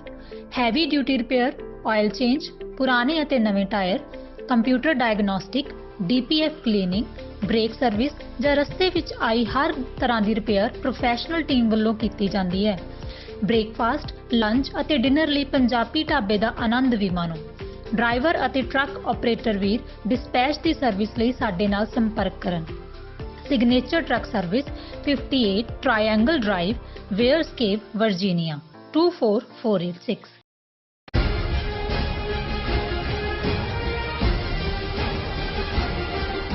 ਦਰਸ਼ਕੋ, ਬ੍ਰੇਕ ਤੋਂ ਬਾਅਦ ਤੁਹਾਡਾ ਸਭ ਦਾ ਭਰਪੂਰ ਸਵਾਗਤ ਹੈ। ਸੋ ਵਿਊਅਰਸ, ਪ੍ਰੋਗਰਾਮ ਨੂੰ ਹੋਰ ਅੱਗੇ ਵਧਾਉਂਦੇ ਹਾਂ ਅੱਜ ਦੇ ਦੂਸਰੇ ਅਹਿਮ ਇਸ਼ੂ ਦੇ ਨਾਲ। ਉਸ ਦੇ ਵਿੱਚ ਆਪਾਂ ਗੱਲਬਾਤ ਕਰਨ ਜਾ ਰਹੇ ਹਾਂ ਭਾਰਤ ਦੇ ਹਵਾਲੇ ਨਾਲ ਕਿ ਭਾਰਤ ਨੇ ਯੂਕਰੇਨ ਮੁੱਦੇ ਤੇ ਰੂਸ ਪੱਖੀ ਜਿਹੜਾ ਸਟੈਂਡ ਹੈ ਉਹ ਲਿਆ ਹੋਇਆ ਹੈ ਔਰ ਅਮਰੀਕਾ, ਯੂਰਪ ਅਤੇ ਆਸਟ੍ਰੇਲੀਆ ਵੱਲੋਂ ਭਾਰਤ ਤੇ ਪੂਰੀ ਤਰ੍ਹਾਂ ਦਬਾਅ ਪਾਇਆ ਜਾ ਰਿਹਾ ਹੈ ਕਿ ਰੂਸ ਦਾ ਜਿਹੜਾ ਆਰਥਿਕ ਬਾਈਕਾਟ ਕਰੇ ਅਤੇ ਰੂਸ ਦੇ ਖਿਲਾਫ ਅਮਰੀਕੀ ਸਟੈਂਡ ਦੀ ਖੁੱਲ੍ਹ ਕੇ ਹਮਾਇਤ ਕਰੇ।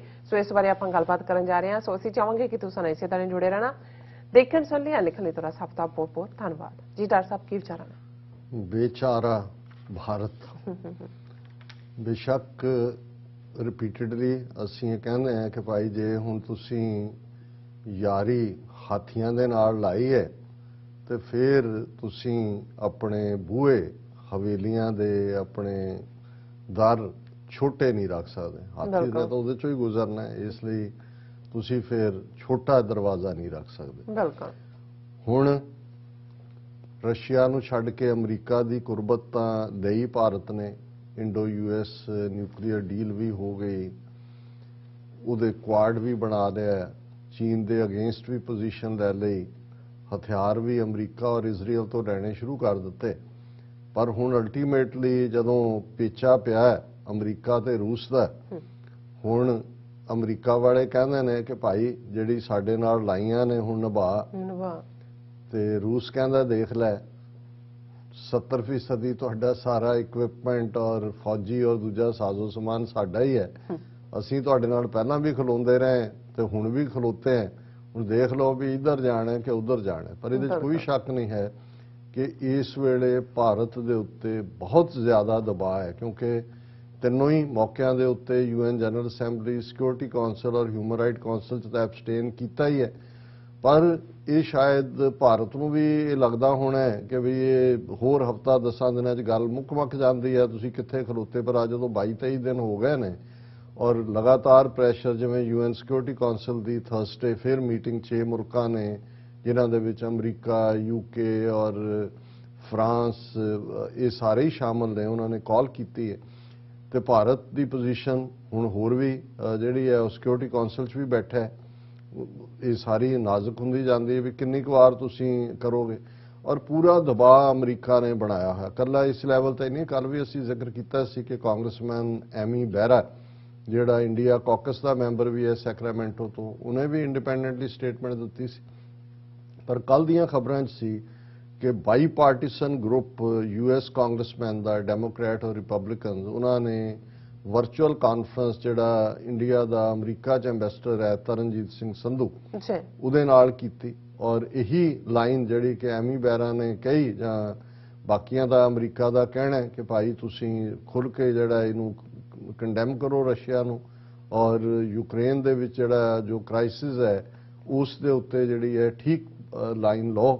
ਇਹ ਤੁਸੀਂ, ਜਿਹਨੂੰ ਵਾਈਟ ਹਾਊਸ ਦੀ ਸਪੋਕਸਪਰਸਨ ਨੇ ਕਿਹਾ ਸੀ ਕਿ ਇਤਿਹਾਸ ਜਦੋਂ ਲਿਖਿਆ ਜਾਏਗਾ ਤੇ ਇਹ ਨਹੀਂ ਇਹ ਹੋਏਗਾ ਕਿ ਤੁਸੀਂ ਹਿਸਟਰੀ ਦੀ ਗਲਤ ਸਾਈਡ ਦੇ ਉੱਤੇ ਖੜੇ ਸੀ।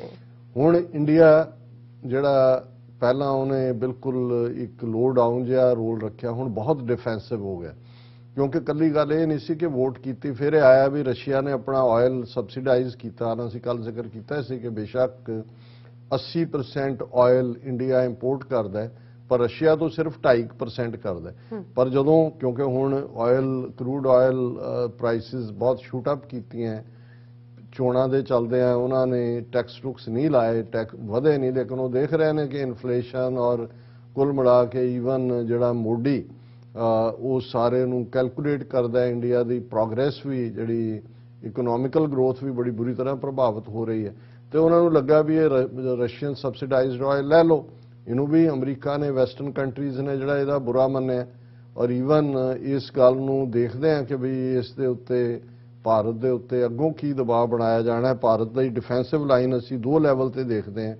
ਇਹਨਾਂ ਦਾ ਜਿਹੜਾ ਯੂਨਾਈਟਿਡ ਨੇਸ਼ਨਸ ਐਂਬੈਸਡਰ ਹੈ mister ਤਿਮੂਰਤੀ, India deeply concerned over deteriorating humanitarian situation in Ukraine, says Ambassador Trimurti at United Nations. And Trimurti said Prime Minister Modi has called for an immediate ceasefire and emphasized that there is no option but the path of dialogue and diplomacy. ਹੁਣ ਇਹ defensive ਕਹਿੰਦੇ ਜੀ, ਦੇਖੋ ਮੋਦੀ ਨੇ ਵੀ ਇਹ line ਲਈ ਹੈ ਕਿ ਸਿਰਫ ਗੱਲਬਾਤ ਰਾਹੀਂ ਮਸਲੇ ਹੱਲ ਹੋਣਗੇ, ਲੜਾਈ ਬੰਦ ਹੋਣੀ ਚਾਹੀਦੀ ਹੈ, ਔਰ ਇਹ ਜਿਹੜੀ ਇਨਸਾਨੀ ਕ੍ਰਾਈਸਿਸ ਉੱਤੇ ਹਿਊਮੈਨਿਟੇਰੀਅਨ ਹੈ ਉਹਦੇ ਲਈ ਅਸੀਂ ਫਿਕਰਮੰਦ ਹੈ। ਹੁਣ ਇਹ ਵੀ ਤੁਸੀਂ ਦੇਖ ਰਹੇ ਹੋ ਕਿ ਡਿਫੈਂਸਿਵ ਲਾਈਨ ਤੇ ਹੈ। ਫਿਰ India's legitimate energy transactions should not be politicized, say government sources. ਹੁਣ ਰਸ਼ੀਅਨ ਆਇਲ ਲੈਂਡ ਤੋਂ ਜਦੋਂ ਕ੍ਰਿਟਿਸਿਜ਼ਮ ਹੋਇਆ ਤੇ ਉਹਨਾਂ ਨੇ ਇਹ ਕਿਹਾ ਇੰਡੀਆ ਨੇ ਕਿ ਜੀ ਇਹ ਸਾਡੀਆਂ ਲੈਜੀਟੀਮੇਟ એનર્ਜੀ ਨੀਡਸ ਨੇ, ਅਸੀਂ ਕਿਤੋਂ ਤਾਂ ਪੂਰੀਆਂ ਕਰਨੀਆਂ ਨੇ, ਇਹਨਾਂ ਦਾ ਸਿਆਸੀਕਰਨ ਨਹੀਂ ਹੋਣਾ ਚਾਹੀਦਾ ਕਿ ਤੁਸੀਂ ਇੰਡੀਆ ਨੂੰ India does import most of its oil requirements, it's met by imports. So we are always exploring all possibilities in global energy markets because of this situation that we face of importing our oil requirements. So ਇਹ ਵੀ defensive line ਹੈ ਕਿ ਜੀ ਸਾਨੂੰ ਐਵੇਂ ਨਾ ਕੁੱਟੋ, ਪਰ ਹੁਣ ਜੇ ਅਸੀਂ ਪ੍ਰੈਸ਼ਰ ਦੀ ਗੱਲ ਕਰੀਏ ਤੇ ਦੋ ਖਬਰਾਂ ਜਿਹੜੀਆਂ ਨੇ ਪ੍ਰੋਮੀਨੈਂਟਲੀ ਇਸ ਚੋਂ ਆਈਆਂ ਡਿਫੈਂਸ ਦੇ ਥੱਲੇ। ਇੱਕ ਡਿਫੈਂਸਿਵ ਸਟੇਟਮੈਂਟ ਇੰਡੀਆ ਦੀ ਹੈ, India has the right to buy Russian oil. Among the top buyers of Russian oil and gas are Germany, Italy, France and Netherlands.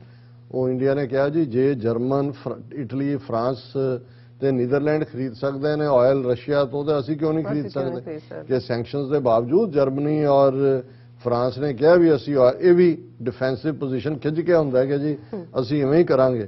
ਹੁਣ ਅਸੀਂ ਦੇਖਦੇ ਹਾਂ ਕਿ ਦੋ ਖਬਰਾਂ ਪ੍ਰੋਮੀਨੈਂਟਲੀ ਦੱਸ ਰਹੀਆਂ ਕਿ ਹੁਣ ਤੱਕ ਇਹ ਫੋਨ ਕਾਲ ਰਾਹੀਂ ਹੀ ਪ੍ਰੈਸ਼ਰ ਨਹੀਂ ਹੈ, ਆਉਣ ਵਾਲੇ ਦਿਨਾਂ 'ਚ high level team of US official slated to visit India.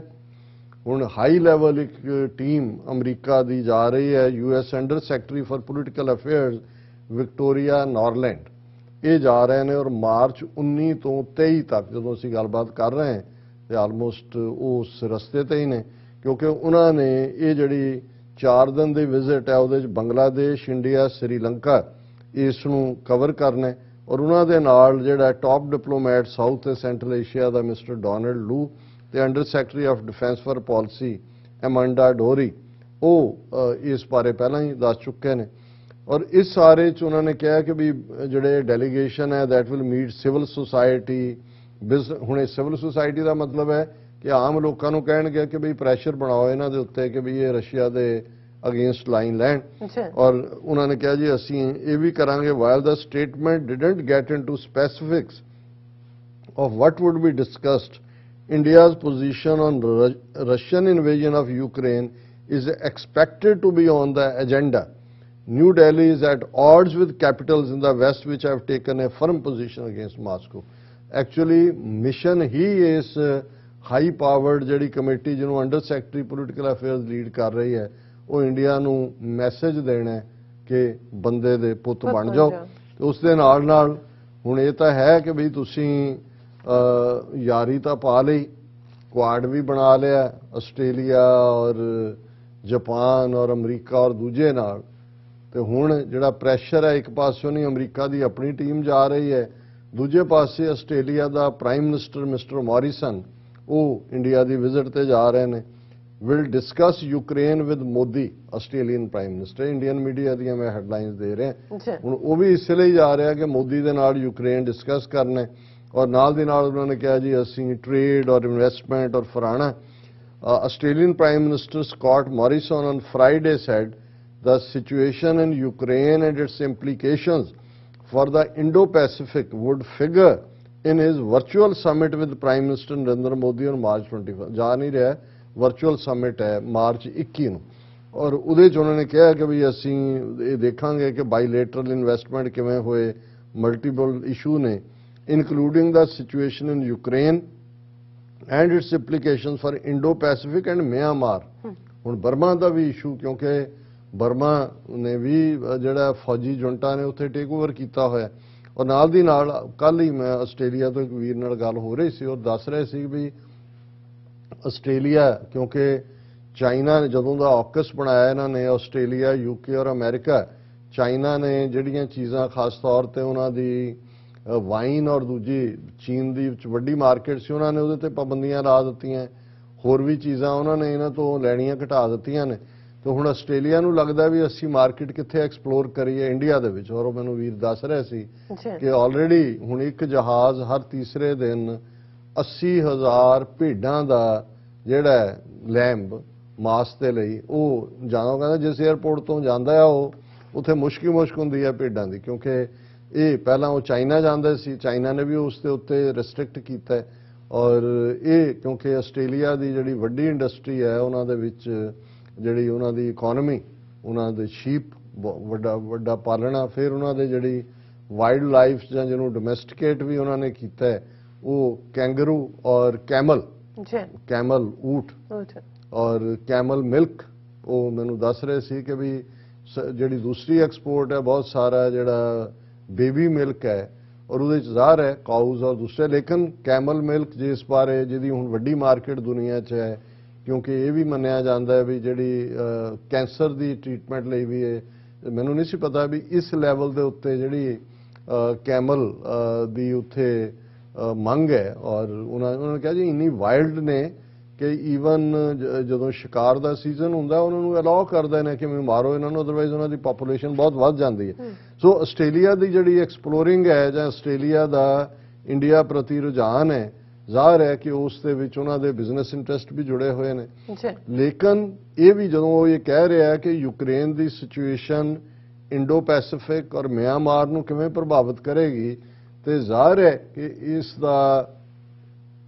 ਇਸ ਚੋਂ ਤਾਂ ਇਹੀ ਨਿਕਲਦਾ ਹੈ ਕਿ ਜੇ ਰਸ਼ੀਆ ਅਨਚੈਕਡ ਯੂਕਰੇਨ ਦੇ ਉੱਤੇ ਬੈਠ ਜਾਂਦਾ ਹੈ, ਨੈਟੋ ਔਰ ਅਮਰੀਕਾ ਡਰਦਿਆਂ ਥਰਡ ਵਰਲਡ ਵਾਰ ਨਾ ਉਸ ਪੋਜੀਸ਼ਨ ਨੂੰ ਮੰਨ ਲੈਂਦੇ ਜਿਹੜੀ ਅੱਜ ਤੱਕ ਮੰਨੀ ਹੋਈ ਹੈ, ਤੇ ਚਾਈਨਾ ਜਿਸ ਨੂੰ ਘੇਰਨ ਲਈ ਕੁਆਡ ਬਣਾਇਆ ਜਾਂ ਆਕਸ ਬਣਾਇਆ ਉਹੀ ਪੋਜੀਸ਼ਨ ਤਾਈਵਾਨ ਤੇ ਲਏਗਾ, ਜਾਂ ਰੂਸ ਔਰ ਚਾਈਨਾ, ਕਿਉਂਕਿ ਚਾਈਨਾ ਕਲੋਜ਼ ਬਡੀ ਹੈ ਰਸ਼ੀਆ ਦਾ, ਇਹਦੇ ਨਾਲ ਜੇ ਰਸ਼ੀਆ ਸਟਰੋਂਗ ਹੁੰਦਾ ਤੇ ਚਾਈਨਾ ਜਿਹੜਾ ਖੜਾ ਉਹਦੇ ਨਾਲ ਉਹ ਵੀ ਸਟਰੋਂਗ ਹੁੰਦਾ। ਸੋ ਇਹ ਵੀ ਇੰਡੀਆ ਨੂੰ ਪ੍ਰਭਾਵਿਤ ਕਰਦਾ ਹੈ ਇਸ ਸਾਰੇ ਪਾਰਟ ਨੂੰ। ਸੋ ਕੁੱਲ ਮਿਲਾ ਕੇ ਜਿਹੜੀ ਉਹਨਾਂ ਦੀ ਲਾਈਨ ਹੈ ਕਿ ਕਿਉਂਕਿ ਇੰਡੀਆ ਔਰ ਆਸਟ੍ਰੇਲੀਆ ਦੀ ਕਲੋਜ਼ਨੈਸ ਇਸ ਲੈਵਲ ਦੀ ਹੈ ਕਿ ਜੂਨ 2020 ਚ ਜਦੋਂ ਕਿ ਇੱਕ ਪਾਸੇ ਗਲਵਾਨ ਵੈਲੀ ਦਾ ਵਾਕਿਆ ਹੋ ਰਿਹਾ ਸੀ, Australia signed a landmark deal for reciprocal access to military bases for logistic support. ਹੁਣ ਇਹਨਾਂ ਦਾ ਐਗਰੀਮੈਂਟ ਹੈ ਜੂਨ 2020 ਦਾ ਆਸਟ੍ਰੇਲੀਆ ਔਰ ਇੰਡੀਆ ਦਾ ਕਿ ਉਹ ਮਿਲਟਰੀ ਬੇਸਿਸ ਦੇ ਨਾਲ ਵੀ ਉਹਨਾਂ ਨੇ ਜਿਹੜਾ ਉਹਨਾਂ ਦਾ ਲੌਜਿਸਟਿਕ ਡਾਟਾ ਹੈ ਉਸ ਨੂੰ ਅਟੈਚ ਕੀਤਾ ਹੋਇਆ ਹੈ। The mutual logistic support agreement allows militaries of the two countries to use each other's bases for repair and replenishment of supplies besides facilitating scaling up of overall defense cooperation। मतलब ये है कि भी ये तो जंगी समझौता है, ऑकस तो बहुत अगे निकल गया, बट ईवन ये समझौता भी जड़ा जून 2020 वाला है और इसलिए उन्होंने नवंबर 2020 च फिर आस्ट्रेलियन नेवी ने मालाबार नेवल एक्सरसाइज की हैं जिहदे इंडिया और यूएससी और जापान दियां भी।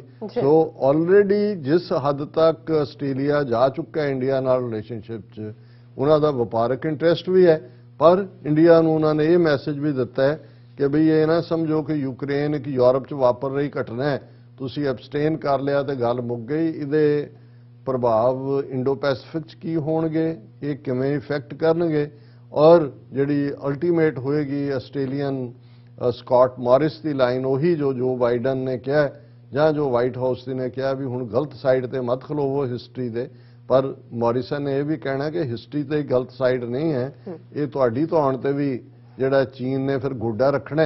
ਸੋ ਉਸ ਤੋਂ ਪਹਿਲਾਂ ਕਿ ਭਾਈ ਉਹ ਤੁਹਾਡੀ ਧੌਣ ਦੇ ਜਿਹੜੇ ਨੇ ਉਹ ਮਣਕੇ ਟੁੱਟੇ ਹੋਣ ਤੇ ਸੰਭਲ ਜਾਓ ਔਰ ਠੀਕ ਲਾਈਨ ਲਓ। ਜੀ ਡਾਕਟਰ ਸਾਹਿਬ ਤੁਹਾਡਾ ਬਹੁਤ ਬਹੁਤ ਧੰਨਵਾਦ। ਸੋ ਅਥਲੇ ਨੇ ਬ੍ਰੇਕ ਵਿਊਅਰਸ ਤੁਸੀਂ ਨੇ ਇਸੇ ਤਰ੍ਹਾਂ ਬਣੇ ਰਹਿਣਾ, ਮਿਲਦੇ ਹਾਂ ਛੋਟੇ ਜਿਹੇ ਬ੍ਰੇਕ ਤੋਂ ਬਾਅਦ।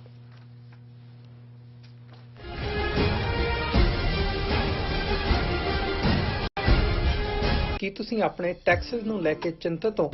ਤੁਸੀਂ ਆਪਣੀ ਕਮਾਈ ਲਈ ਮਿਹਨਤ ਕਰਦੇ ਹੋ, ਭਾਵੇਂ ਤੁਸੀਂ ਨੌਕਰੀ ਵਿੱਚ ਹੋਵੋ ਜਾਂ ਆਪਣਾ ਬਿਜ਼ਨਸ ਚਲਾਉਂਦੇ ਹੋ। ਜਦੋਂ ਟੈਕਸ ਭਰਨ ਦਾ ਸਮਾਂ ਆਉਂਦਾ ਤਾਂ ਤੁਹਾਨੂੰ ਇੱਕ ਭਰੋਸੇਯੋਗ ਟੈਕਸ ਅਕਾਊਂਟੈਂਟ ਦੀ ਲੋੜ ਹੈ ਜੋ ਟੈਕਸ ਬੈਲੈਂਸ ਦਾ ਤੁਹਾਡੇ ਪੱਖ ਵਿੱਚ ਜਾਣਾ ਯਕੀਨੀ ਬਣਾਵੇ। ਸਿਆਟਲ ਦੀ ਜਾਣੀ ਪਛਾਣੀ company Accurate Accountants and Taxes ਤੁਹਾਡੀ ਸੇਵਾ ਵਿੱਚ ਹਾਜ਼ਰ ਹੈ। ਅਸੀਂ ਹਰ ਤਰ੍ਹਾਂ ਦੇ ਟੈਕਸ ਭਰਨ ਵਿੱਚ ਤੁਹਾਡੀ ਮਦਦ ਕਰਾਂਗੇ। ਟੈਕਸ ਸੰਬੰਧੀ ਕਿਸੇ ਵੀ ਤਰ੍ਹਾਂ ਦੇ ਸਵਾਲ ਲਈ ਅੱਜ ਹੀ ਸਾਡੇ ਤੱਕ ਪਹੁੰਚ ਕਰੋ। Accurate Accountants and Taxes।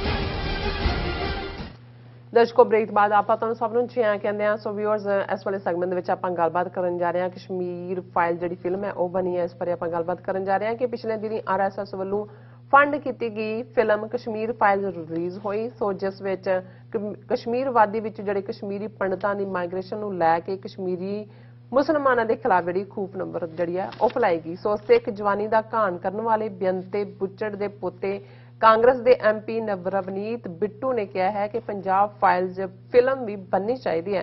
ਸੋ ਜ਼ਾਹਿਰ ਹੈ ਕਿ BJP ਸਿੱਖਾਂ ਅਤੇ ਮੁਸਲਮਾਨਾਂ ਨੂੰ ਬਦਨਾਮ ਕਰਨ ਅਤੇ ਖਾਲਿਸਤਾਨ ਅਤੇ ਕਸ਼ਮੀਰ ਦੀਆਂ ਜਿਹੜੀਆਂ ਆਜ਼ਾਦੀ ਸਟਰਗਲਸ ਨੂੰ ਦਬਾਉਣ ਲਈ ਇਹੋ ਜਿਹੀਆਂ ਝੂਠੀਆਂ ਪ੍ਰੋਪੇਗੈਂਡੀ ਫਿਲਮਾਂ ਜਿਹੜਾ ਦਾ ਸਹਾਰਾ ਲੈ ਰਹੀ ਹੈ। ਸੋ ਇਸ ਬਾਰੇ ਆਪਾਂ ਗੱਲਬਾਤ ਕਰਨ ਜਾ ਰਹੇ ਹਾਂ। ਸੋ ਅਸੀਂ ਚਾਹਾਂਗੇ ਕਿ ਤੁਸੀਂ ਇਸੇ ਤਰ੍ਹਾਂ ਬਣੇ ਰਹਿਣਾ, ਦੇਖਣ ਸੁਣਨ ਲਿਖਣ ਲਈ ਤੁਹਾਡਾ ਸਭ ਦਾ ਬਹੁਤ ਬਹੁਤ ਸ਼ੁਕਰੀਆ ਜੀ। ਡਾਕਟਰ ਸਾਹਿਬ ਕੀ ਕਹਿਣਾ ਚਾਹੋਗੇ?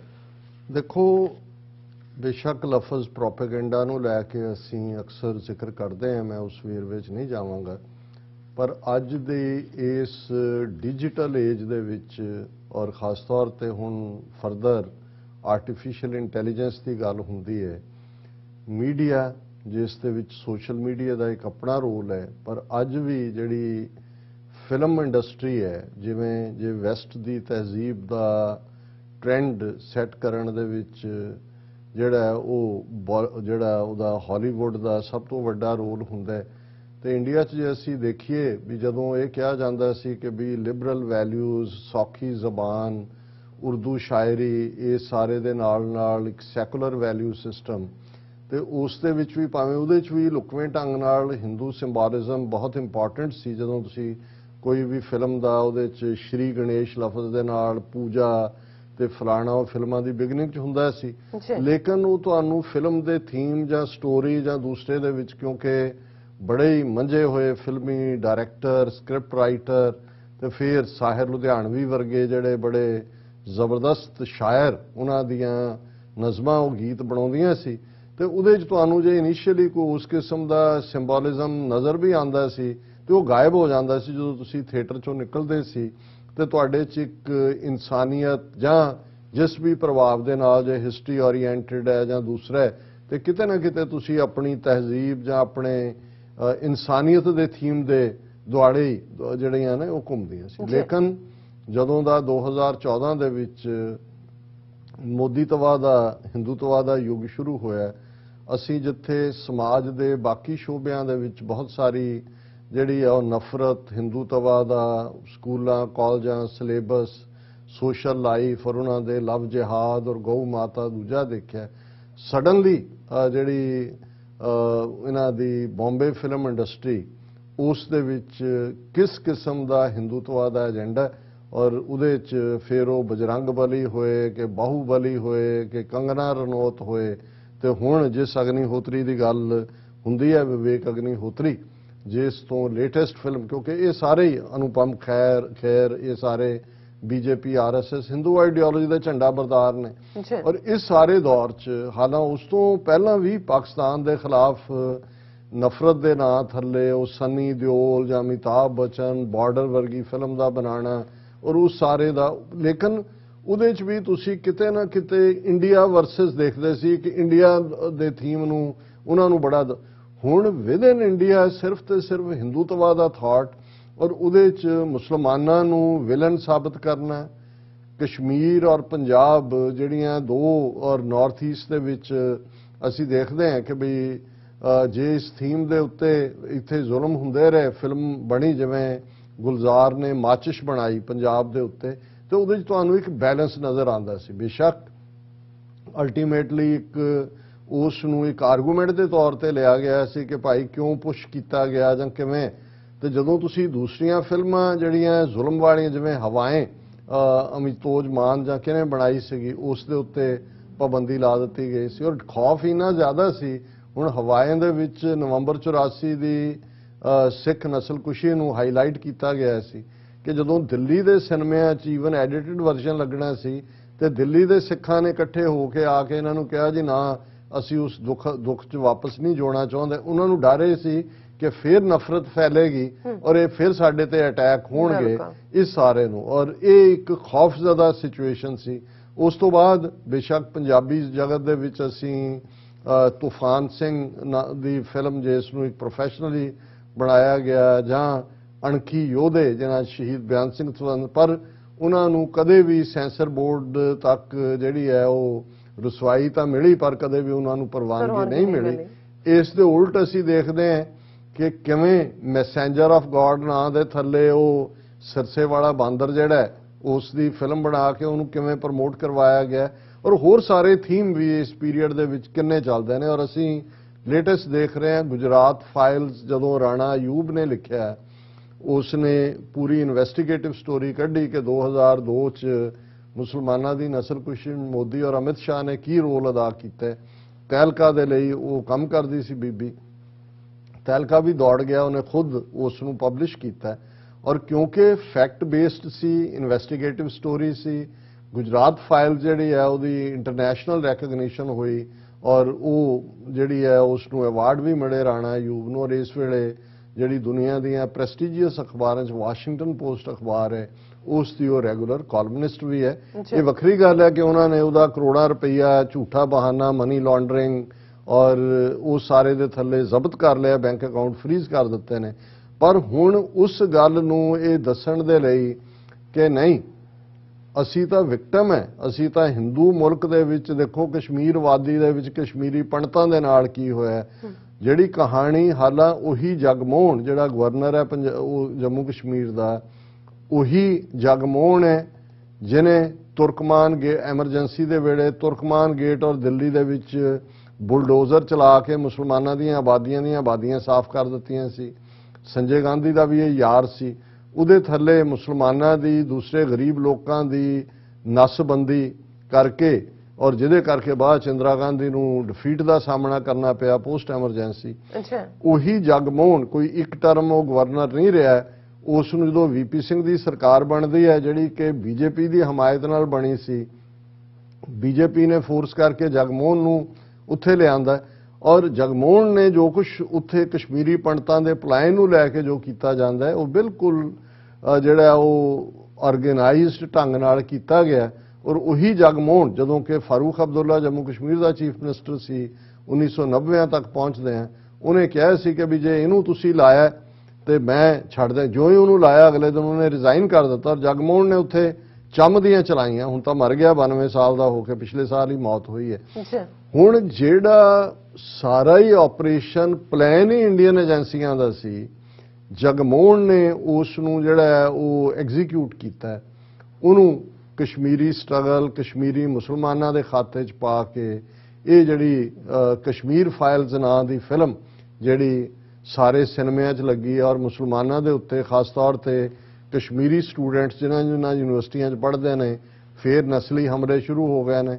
ਈਵਨ ਥੀਏਟਰ ਜਦੋਂ ਫਿਲਮ ਚੱਲ ਰਹੀ ਹੁੰਦੀ ਹੈ अंदर जो मिड टाइम होता है तो इन मुल्लों को काट दो, इन मुसलमानों का सफाया कर दो। ਜਿਹੜੀ ਗੱਲ ਉਹ ਹਰਿਦੁਆਰ ਦੀ ਸੋ ਕਾਲਡ ਧਾਰਮਿਕ ਸੰਸਦ ਨੇ ਦਿੱਤੀ ਸੀ, ਉਹ ਕਾਲ ਇਸ ਵੇਲੇ ਤੁਸੀਂ ਮੁਸਲਮਾਨਾਂ ਦੇ ਉੱਤੇ ਨਸਲੀ ਹਮਲੇ ਦੇਖ ਸਕਦੇ ਹੋ। ਔਰ ਸਾਰਾ ਕਿਉਂਕਿ ਸਾਰਾ ਬਲੇਮ ਉਹਨਾਂ ਦੇ ਉੱਤੇ ਦਿੱਤਾ ਗਿਆ ਔਰ ਮੋਦੀ ਵੀ ਉਹਨੂੰ ਇਹ ਕਹਿ ਰਿਹਾ ਕਿ ਦੇਖੋ ਕਿੰਨਾ ਅੱਛਾ ਕੰਮ ਕੀਤਾ। ਔਰ ਉਹਨਾਂ ਦੇ ਜਿਹੜੇ ਬੜੇ ਬੜੇ ਸੋ ਕਾਲਡ ਐਕਸਪਰਟ ਬਿਠਾਏ ਹੁੰਦੇ ਨੇ ਜਾਂ ਜਿਹੜੇ ਕ੍ਰਿਟਿਕਸ ਹੁੰਦੇ ਨੇ, ਫਿਰ ਉਹ ਕਹਿ ਰਹੇ ਨੇ ਜੀ ਵਾਹ ਇਹ 1990-91 ਤੋਂ ਬਾਅਦ 30 ਸਾਲ ਬਾਅਦ ਸੱਚਾਈ ਸਾਹਮਣੇ ਆਈ ਹੈ। ਹੁਣ ਇਸ ਸਭ ਦਾ ਇੰਪੈਕਟ ਕੀ ਹੈ ਔਰ ਨੈਕਸਟ ਜਿਹੜੀ ਹੈ ਹੁਣ ਕਿਵੇਂ ਇਹਨਾਂ ਦੇ ਜਿਹੜੇ ਆਂਡੇ ਭਾਵੇਂ ਉਹ ਬੀਜੇਪੀ 'ਚ ਬੈਠੇ ਨੇ, ਕਾਂਗਰਸ 'ਚ ਬੈਠੇ ਨੇ, ਪਰ ਜਿਹੜੇ ਸਿੱਖ ਕਾਤਲ ਮੈਂਟੈਲਿਟੀ ਦੇ ਨੇ ਉਹਨਾਂ ਦਾ ਰਵੱਈਆ ਕੀ ਹੈ। ਪਰ ਪਹਿਲਾਂ ਉਸ ਤੋਂ ਕਿ ਮੈਂ ਗੱਲ ਕਰਾਂ ਕਿ ਰਵਨੀਤ ਬਿੱਟੂ ਜਿਹੜਾ ਐਮਪੀ ਹੈ ਲੁਧਿਆਣੇ ਤੋਂ, ਉਹਨੇ ਕਿਹਾ ਜੀ ਇਸੇ ਲਾਈਨ ਦੇ ਉੱਤੇ ਪੰਜਾਬ ਫਾਈਲਸ ਵੀ ਬਣਾਇਆ ਜਾਏ ਕਿ ਕਸ਼ਮੀਰ ਦਾ ਜਿਹਨੇ ਇਹ ਸਾਰੇ ਨੂੰ ਜਿਹੜਾ ਬੀਜੇਪੀ ਦੇ ਐਕਟਿਵਿਸਟ ਹੈ ਵਿਵੇਕ ਅਗਨੀਹੋਤਰੀ ਜਿਹਨੇ ਫਿਲਮ ਬਣਾਈ ਹੈ Kashmir Files, director Vivek Agnihotri gets Y category security. ਹੁਣ ਤੁਸੀਂ ਦੇਖੋ ਵਾਈ ਕਿਹਨੂੰ ਮਿਲਦੀ ਹੈ, ਉਹੀ ਕੁਮਾਰ ਵਿਸ਼ਵਾਸ ਤੋਂ ਬਿਆਨ ਦਵਾਇਆ ਜਾਂਦਾ ਹੈ ਜੀ ਕੇਜਰੀਵਾਲ ਤਾਂ ਮੈਨੂੰ ਉਹਨੇ ਕਿਹਾ ਸੀ ਮੈਂ ਖਾਲਿਸਤਾਨ ਦਾ ਪ੍ਰਧਾਨ ਮੰਤਰੀ ਬਣਨਾ, ਤੂੰ ਬਾਕੀ ਇੰਡੀਆ ਦਾ ਬਣ ਜਾਏ। ਅਗਲੇ ਦਿਨ ਨੂੰ ਵਾਈ ਸਿਕਿਉਰਿਟੀ ਦੇ ਦਿੱਤੀ ਦੱਸਣ ਲਈ ਕਿ ਕਿੰਨਾ ਖਤਰਾ ਹੈ ਖਾਲਿਸਤਾਨੀਆਂ। ਹੁਣ ਇਹਨੂੰ ਵਿਵੇਕ ਅਗਨੀਹੋਤਰੀ ਨੂੰ ਵਾਈ ਸਿਕਿਉਰਿਟੀ ਦੇਣ ਦਾ ਮਤਲਬ ਇਹ ਹੈ ਦੱਸਣਾ ਕਿ ਜੀ ਇਹ ਤਾਂ ਬਹੁਤ ਖਤਰੇ। ਕੰਗਨਾ ਰਣੌਤ ਉਹਨੂੰ ਤਾਂ ਜੀ ਸਿਕਿਉਰਿਟੀ ਦਿੱਤੀ ਗਈ ਜਿਹੜੀ ਟੌਪ 10 ਬੰਦਿਆਂ ਨੂੰ ਦਿੱਤੀ ਜਾਂਦੀ ਹੈ। ਅੱਛਾ। ਔਰ ਇਸ ਸਾਰੇ 'ਚ ਜਦੋਂ ਕਿ ਕ੍ਰਿਟਿਸਿਜ਼ਮ ਹੋ ਰਿਹਾ ਕਿ ਵੀ ਇਹ ਤਾਂ ਬਿਲਕੁਲ ਪ੍ਰੋਪੇਗੈਂਡਾ ਪਿਕਚਰ ਇਹਨਾਂ ਨੇ ਖੁਦ ਬਣਵਾਈ ਹੈ। PM Modi lauds media's role in development. Modi ਕਹਿ ਰਿਹਾ ਦੇਖੋ ਜੀ ਕਿੰਨਾ ਜ਼ਬਰਦਸਤ ਰੋਲ ਹੈ ਮੀਡੀਆ ਦਾ, ਔਰ ਨਾਲ ਦੀ ਨਾਲ ਹੁਣ ਇਹ ਦੱਸਣ ਦੇ ਲਈ ਕਿ ਭਾਈ ਇਹਦਾ ਕੀ ਇਫੈਕਟ ਹੋ ਰਿਹਾ ਹੈ। Kashmir files is for from truth ਉਮਰ ਅਬਦੁੱਲਾ। ਔਰ ਇਹ ਉਮਰ ਅਬਦੁੱਲਾ ਨੇ ਕਿਹਾ ਵੀ ਇਹ ਜਿਹੜੀ ਕਸ਼ਮੀਰ ਫਾਈਲਸ ਹੈ ਇਹ ਸੱਚ ਤੋਂ ਕੋਹਾਂ ਦੂਰ ਹੈ। Many lies in the Kashmir Files, students at risk as ਹੇਟਡ is being promoted, says the former Jammu Kashmir chief minister. So ਮੈਂ ਇਹਨਾਂ ਖਬਰਾਂ ਨੂੰ ਹੋਰ ਡਿਟੇਲ 'ਚ ਨਹੀਂ, ਮੈਂ ਹੈਡਲਾਈਨਸ ਹੀ ਪੜ੍ਹੀਆਂ ਨੇ ਕਿ ਕਿਸ ਕਿਸਮ ਦਾ ਡਰ ਜਿਹੜਾ ਹੈ ਇਸ ਵੇਲੇ ਉਹ ਪਸਰਿਆ ਹੋਇਆ ਹੈ। ਔਰ ਇਸ ਦੇ ਚੱਲਦਿਆਂ ਹੁਣ ਕਿਵੇਂ ਕਸ਼ਮੀਰ ਤੋਂ ਨੈਕਸਟ ਉਹਨਾਂ ਨੇ ਪੰਜਾਬ ਨੂੰ ਟਾਰਗੇਟ ਕਰਨਾ ਹੈ। ਰਵਨੀਤ ਬਿੱਟੂ ਜਿਹੜਾ ਹੈ ਉਹ ਟਵਿੱਟਰ ਦੇ ਉੱਤੇ ਕਹਿ ਰਿਹਾ ਕਿ great work by Kashmir Files team on portraying the plight of Kashmiri Pandits who suffered the most during the Kashmir insurgency. Suffered the most, ਉਹ ਤਾਂ ਜਿਹੜੇ 3 ਲੱਖ 4 ਲੱਖ ਇਹ ਕਹਿਣ ਦੀ ਵੀ ਕੋਸ਼ਿਸ਼ ਕਰ ਰਹੇ ਨੇ, ਉਹ ਤਾਂ ਨੰਬਰ ਵੀ ਉਹਨਾਂ ਦਾ 1.5 ਲੱਖ ਤੋਂ ਜ਼ਿਆਦਾ ਕੱਢੇ ਵੀ ਉਹਨਾਂ ਨੇ ਆਪ ਨੇ, ਔਰ ਉਹਨਾਂ ਨੂੰ ਫਸਟ ਕਲਾਸ ਤੋਂ ਕਸ਼ਮੀਰ ਤੋਂ ਕੱਢਿਆ, ਜੰਮੂ 'ਚ ਲਿਆ ਕੇ ਬਿਠਾ ਦਿੱਤਾ ਹੈ। ਉਹ ਬਾਲ ਠਾਕਰੇ ਰਾਹੀਂ ਉਹਨਾਂ ਦੇ ਸਾਰੇ ਕਾਲਜਾਂ 'ਚ ਮਹਾਰਾਸ਼ਟਰ ਦੇ ਉਹਨਾਂ ਦੇ ਮੁੰਡੇ ਕੁੜੀਆਂ ਨੂੰ ਐਡਮਿਸ਼ਨ ਦਿੱਤੀ। ਹੁਣ ਇਸ ਸਭ ਦੇ 'ਚ ਔਰ ਜਿਹੜੇ 8 ਮਿਲੀਅਨ ਤੋਂ ਜ਼ਿਆਦਾ ਕਸ਼ਮੀਰੀ ਨੇ 5 ਅਗਸਤ 2019 ਤੋਂ ਉਹਨਾਂ ਨੂੰ ਖੁੱਲੀ ਜੇਲ੍ਹ 'ਚ ਰੱਖਿਆ ਹੋਇਆ, ਸਾਰਾ ਕਸ਼ਮੀਰ ਜੇਲ੍ਹ ਬਣਾਇਆ। ਔਰ ਉਸ ਤੋਂ ਪਹਿਲਾਂ 1.5 ਲੱਖ ਦੇ ਕਰੀਬ ਕਸ਼ਮੀਰੀ ਇਹਨਾਂ ਨੇ ਕੋਲਡ ਬਲੱਡਡ ਮਰਡਰ ਕੀਤੇ ਨੇ। ਪਰ ਇਹ ਇਹਨਾਂ ਦਾ ਟੁਚਾ, ਔਰ ਇਹ ਗੱਲ ਦਾ ਧਿਆਨ ਰਹੇ ਕਿ ਰਵਨੀਤ ਬਿੱਟੂ ਉਸ ਬੇਅੰਤ ਸਿੰਘ ਚੀਫ ਮਿਨਿਸਟਰ ਪੰਜਾਬ ਦਾ ਪੋਤਾ ਹੈ ਜਿਹੜਾ 1992 ਤੋਂ 1995 ਤੱਕ ਚੀਫ ਮਿਨਿਸਟਰ ਸੀ ਪੰਜਾਬ ਦਾ, ਜਦੋਂ ਉਹਦੀ ਅਗਵਾਈ ਥੱਲੇ KP ਗਿੱਲ ਔਰ ਇਸ ਜਿਹਨੂੰ ਬੇਅੰਤਾ ਬੁੱਚੜ ਕਹਿੰਦੇ ਨੇ ਇਹਨਾਂ ਦੀ ਟੀਮ ਨੇ 50,000 ਤੋਂ ਜ਼ਿਆਦਾ ਸਿੱਖ ਨੌਜਵਾਨ ਝੂਠੇ ਪੁਲਿਸ ਮੁਕਾਬਲਿਆਂ 'ਚ ਮਾਰੇ। ਔਰ ਇਹ ਕਹਿ ਰਿਹਾ Bittu, I will request them to portray Punjab's dark period of terrorism from the late 80s to 1992 as well। कि जी पंजाब ते भी बनाओ 35,000 Sikh and Hindu Punjabis including the police force who sacrificed their lives in the fight against terror in Punjab, yet the only literature movies created have blatantly ignored the real victims of that fight and continue to glorify terrorists and their aides।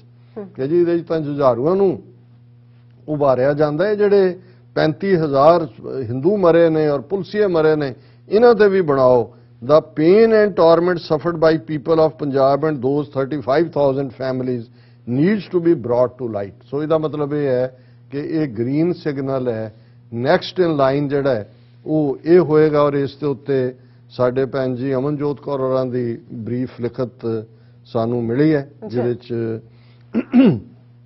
ਉਹਨਾਂ ਨੇ ਲਿਖਿਆ ਕਿ ਦਾ Kashmir headline ਹੈ ਉਹਨਾਂ ਦੀ, films to target visible minorities. Kashmir Files is produced by staunch RSS BJP lackey Vivek Agnihotri and is being promoted by Indian media and BJP government and Modi himself। ਅਸੀਂ already ਜ਼ਿਕਰ ਕੀਤਾ ਹੈ। Congress MP Ravneet Bittu not only supported the film but also demanded similar film on Punjab and wrote a thread on so-called Sikh terrorism and all those who still glorify terrorists। ਉਹਨੇ ਉਹਦੇ ਤੇ ਪੂਰਾ Twitter thread ਕੀਤਾ। Kashmir Files is nothing but propaganda against Muslims of Kashmir, JNU activists, human rights organizations, and has led to several anti-Muslim hate speeches among random Hindus for showing killings, torture, rapes, exodus of Kashmiri Pandits at hands of Kashmiri Muslims। ਕਿ ਜਦੋਂ ਦੀ film ਆਈ ਹੈ ਇਹਦੇ 'ਚ JNU ਦੇ ਵੀ activist ਨੂੰ ਜਿਹੜਾ ਹੈ ਉਹ ਨਿਸ਼ਾਨਾ ਬਣਾਇਆ ਜਾ ਰਿਹਾ ਹੈ, ਔਰ ਹਿਊਮਨ ਰਾਈਟਸ ਆਰਗੇਨਾਈਜੇਸ਼ਨਸ ਔਰ ਐਂਟਾਈ ਮੁਸਲਿਮ ਹੇਟ ਸਪੀਚ ਚਾਰੇ ਪਾਸੇ ਹੈ, ਕਿਉਂਕਿ ਇਹ ਦਿਖਾਇਆ ਗਿਆ ਜੀ ਕਿ ਜਿਵੇਂ ਮੁਸਲਮਾਨਾਂ ਨੇ ਇਹ ਟਾਰਚਰ, ਰੇਪ, ਕਿਲਿੰਗ ਔਰ ਉਹਨਾਂ ਦੀ ਮਾਈਗ੍ਰੇਸ਼ਨ ਕਰਾਈ ਹੈ। It has not shown any trauma of Kashmiri Muslims, ਕਿ ਉਹ ਵਿਚਾਰੇ ਪਿਛਲੇ ਆਲਮੋਸਟ 4 ਦਹਾਕਿਆਂ ਤੋਂ ਹੀ 80s ਤੋਂ ਕਿਸ ਹਾਲ 'ਚ ਰਹਿ ਰਹੇ ਨੇ, ਉਸ ਦਾ ਕੁਛ ਨਾਓ likes of Bittu and lots of radical Hindus and BJP IT cell want similar film called Punjab Files based on 1980s and were ranting about so-called genocide of Hindus in Punjab by Sikh terrorists and so-called discrimination against Punjabi Hindus। ਹੁਣ ਇਹ ਇਕੱਲਾ ਇਹੀ ਨਹੀਂ, ਹੁਣ ਸੁਨੀਲ ਜਾਖੜ ਜਿਹਨੇ ਭਾਵੇਂ ਐਲਾਨ ਕੀਤਾ ਹੈ ਕਿ ਜੀ ਉਹ ਸਿਆਸਤ ਤੋਂ ਬਾਹਰ ਹੈ। ਕੱਲ ਮੈਂ ਉਦੋਂ ਇੱਕ ਇੰਟਰਵਿਊ ਪ੍ਰਿੰਟ ਤੇ ਦੇਖ ਰਿਹਾ ਸੀ, ਹਾਲਾਂ ਉਹਨੇ ਚੰਨੀ ਨੂੰ, ਹਰੀਸ਼ ਰਾਵਤ ਨੂੰ, ਅੰਬਿਕਾ ਸੋਨੀ ਨੂੰ ਖਾਸ ਤੌਰ ਤੇ ਭੰਨਿਆ, ਕਿਉਂਕਿ ਅੰਬਿਕਾ ਸੋਨੀ ਨੇ ਜਦੋਂ ਉਹਦਾ ਨਾਂ ਆਇਆ ਸੁਨੀਲ ਜਾਖੜ ਦਾ ਚੀਫ ਮਿਨਿਸਟਰ ਦੇ ਲਈ, ਉਹਨੇ ਕਿਹਾ ਸੀ ਕਿ ਨਹੀਂ, ਪੰਜਾਬ ਦਾ ਚੀਫ ਮਿਨਿਸਟਰ ਕੋਈ ਸਿੱਖ ਹੋਣਾ ਚਾਹੀਦਾ ਹੈ, ਹਿੰਦੂ ਨਹੀਂ। ਸੋ ਉਹ ਵੀ ਉਹ ਲਫ਼ਜ਼ ਬਾਰ-ਬਾਰ ਇਹ ਕਹਿ ਕੇ ਕਿ ਜੀ ਹਿੰਦੂ ਹੋਣਾ ਹੁਣ ਗੁਨਾਹ ਹੋ ਗਿਆ ਜਾਂ ਵਿਕਟਮ ਜਾਂ ਦੂਜਾ ਉਹ ਕਾਰਡ ਪਲੇ ਕੀਤਾ ਜਾ ਰਿਹਾ। ਸੋ ਜਿਹੜੇ ਇਹਨਾਂ ਨੇ ਜਿਹੜੀ ਕੇਜਰੀਵਾਲ ਦੇ ਥੱਲੇ ਜਿਹੜਾ ਪੰਜਾਬ ਦੇ ਵਿੱਚ ਇੱਕ ਸੈਟਅਪ ਇਹਨਾਂ ਨੇ ਲਿਆਂਦਾ ਹੈ, ਇਹਦਾ ਮਕਸਦ ਹੀ ਇਹ ਹੋਏਗਾ ਇਸ ਕਿਸਮ ਦੀ ਡਾਕੂਮੈਂਟੇਸ਼ਨ, ਜਿਹਨੂੰ ਇਹ ਰਵਨੀਤ ਬਿੱਟੂ ਵਰਗੇ ਜਿਹੜੇ ਨੇ ਭਾਵੇਂ ਕਾਂਗਰਸ 'ਚ ਹੀ ਬੈਠਾ ਪਰ ਉਹੀ ਬੇਅੰਤੇ ਬੁੱਚੜ ਦਾ ਪੋਤਾ ਜਿਤਾਉਂਦੇ ਵੀ ਇਹਨੂੰ ਲੁਧਿਆਣੇ ਦੇ ਮੋਸਟਲੀ ਹਿੰਦੂ ਹੀ ਨੇ, ਕਿਉਂਕਿ ਉਹਨਾਂ ਨੂੰ ਲੱਗਦਾ ਵੀ ਇਹ ਸਾਡੀ ਆਵਾਜ਼ ਜਿਹੜੀ ਆ ਉਹ ਸਭ ਤੋਂ ਬੁਲੰਦ ਇਹੀ ਚੁੱਕਦਾ ਹੈ। ਦਿਸ ਸਰਵਸ ਉਹਨਾਂ ਨੇ ਕਿਹਾ ਕਿ ਵੀ ਇਹ this serves BJP RSS agenda of portraying minorities as terrorists and threats and Hindus as victims. They scapegoat minorities to unite Hindus. ਹੁਣ ਮੁਸਲਮਾਨਾਂ ਨੂੰ ਟਾਰਗੇਟ ਕਰ ਲਿਆ, ਗੁਜਰਾਤ ਫਾਈਲ ਅਗਲੇ ਉਹਨੂੰ ਵੇਚੀ ਜਾਓ ਉਸ ਸੌਦੇ ਨੂੰ, ਔਰ ਇਹ ਜਿਹੜਾ ਹਿੰਦੂਆਂ ਨੂੰ ਤੁਸੀਂ ਕੰਸੋਲੀਡੇਟ ਕਰੋ। ਦੇਖੋ ਜੀ, ਵਿਦਨ ਕੰਟਰੀ ਜਿਹੜੀ ਗੱਲ ਹੈ ਕਸ਼ਮੀਰ ਫਾਈਲ ਤੇ ਕਹਿ ਰਹੇ ਨੇ ਕਿ ਸਾਨੂੰ ਪਤਾ ਹੀ ਨਹੀਂ ਸੀ ਕਿ ਉਹ ਇੱਕ ਭਾਰਤ ਦੇ ਵਿੱਚ ਇੱਥੇ ਹਿੰਦੂ ਮੁਲਕ ਹੈ, ਉੱਥੇ ਕਸ਼ਮੀਰੀ ਹਿੰਦੂ ਪੰਡਤ ਜਿਹੜੇ ਨੇ ਉਹਨਾਂ ਦੇ ਨਾਲ ਇਹ ਹੋ ਰਹੇ ਨੇ ਜ਼ੁਲਮ। ਇਹ ਕਿੰਨਾ ਵੱਡਾ, ਔਰ ਇਹੀ ਗੱਲ ਹੁਣ ਪੰਜਾਬ ਦੇ ਹਵਾਲੇ ਨਾਲ ਇਹ ਕਰਨਗੇ। I knew Hindus would ask for films in Punjab, but I never expected a so-called Sikh MP to tweet from his verified account and support Kashmir files and demand similar film on Punjab. ਇਹਨਾਂ ਨੂੰ ਤੁਸੀਂ ਕਿਹੜੇ ਪਾਸਿਓਂ ਸਿੱਖ ਕਹਿ ਸਕਦੇ ਹੋ? ਇਹ ਤਾਂ ਠੀਕ ਹੈ, ਇਹ ਉਹਨਾਂ ਨੇ ਉਹ ਪਹਿਰਾਵਾ ਜ਼ਰੂਰ ਪਹਿਨਿਆ ਹੋਇਆ, ਬਟ ਇਹ ਉਹ ਬੁੱਚੜ ਬੇਅੰਤੇ ਦੀ ਰੂਹ ਹੀ ਹੈ ਇਹਨਾਂ ਦੇ ਵਿੱਚ। This is a new law in even selling out by someone born in a Sikh family. ਇਹ ਕੋਈ ਇਹਨਾਂ ਨੂੰ ਫਰਕ ਨਹੀਂ ਪੈਂਦਾ।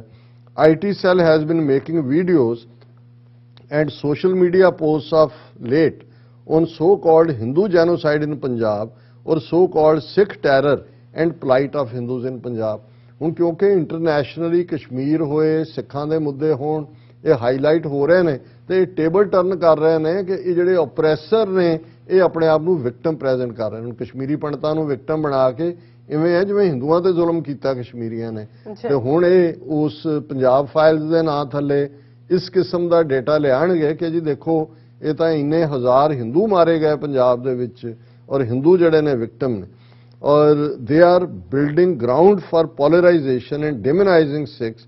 And it seems likely that films such as Kangana Ranaut's upcoming biopic on Indira Gandhi or some new film called Punjab Files on Hindu Genocide in Punjab will be made in future and officially promoted by government to isolate Sikhs. क्योंकि Kashmir files ਨੂੰ officially promote ਕੀਤਾ ਹੈ, ਮੋਦੀ ਨੇ ਉਹਨੂੰ advocate ਕੀਤਾ ਹੈ, BJP ruled states ਨੇ tax ਮਾਫ ਕੀਤਾ ਹੈ, ਮੱਧ ਪ੍ਰਦੇਸ਼ BJP ਦੀ ਗਵਰਨਮੈਂਟ ਨੇ ਇੱਕ ਦਿਨ ਦੀ ਛੁੱਟੀ ਦਿੱਤੀ ਹੈ ਪੁਲਿਸੀਆਂ ਔਰ ਆਫੀਸਰਸ ਨੂੰ ਕਿ ਜਾ ਕੇ ਤੁਸੀਂ ਦੇਖੋ।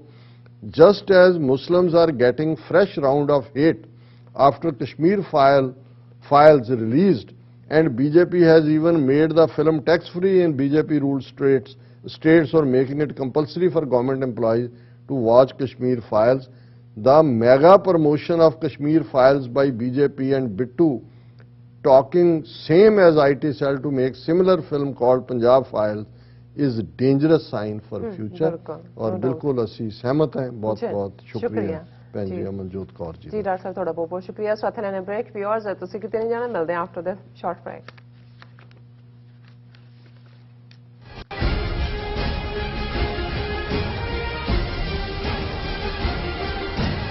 ਕੀ ਤੁਹਾਨੂੰ 30, 40 ਜਾਂ 50 ਦਿਨ ਵੇਟ ਕਰਨੀ ਪੈ ਰਹੀ ਹੈ ਤੁਹਾਡੇ ਚੈੱਕ ਲਈ? ਫਿਰ ਬ੍ਰੋਕਰਾਂ ਪਿੱਛੇ ਭੱਜਦੇ ਫਿਰਦੇ ਹੋ ਪੈਸੇ ਲਈ, ਬਹੁਤ ਜ਼ਿਆਦਾ ਟਾਈਮ ਵੇਸਟ ਹੋ ਜਾਂਦਾ ਇਦਾਂ ਤਾਂ। ਜੇ ਤੁਸੀਂ ਅੱਜ ਹੀ ਪੈਸੇ ਲੈਣੇ ਤਾਂ ਬੌਬਟੇਲ ਨੂੰ ਕਾਲ ਕਰੋ। ਬੌਬਟੇਲ ਤੁਹਾਡੀਆਂ ਇਨਵੌਇਸਸ ਸੇਮ ਡੇ ਫੰਡ ਕਰ ਸਕਦੇ ਹਨ for a small fee, no contract, no reserve and no hidden fees। ਅੱਜ ਹੀ ਕਾਲ ਕਰੋ ਬੌਬਟੇਲ ਨੂੰ ਤੇ ਤੁਹਾਡਾ ਪਹਿਲਾ ਮਹੀਨਾ ਫ੍ਰੀ। 410 204 2084। ਅਗੇਨ 410 204 2084। ਕੀ ਤੁਸੀਂ ਰੋਜ਼ਾਨਾ ਕੰਮ ਤੇ ਆਪਣਾ ਵਧੇਰੇ ਸਮਾਂ ਬਿਤਾਉਣ ਤੋਂ ਪਰੇਸ਼ਾਨ ਹੋ? ਆਪਣੀ ਪੂੰਜੀ ਨੂੰ ਕੰਮ ਤੇ ਲਗਾਓ, ਸਾਡੇ ਨਾਲ ਇਨਵੈਸਟ ਕਰੋ।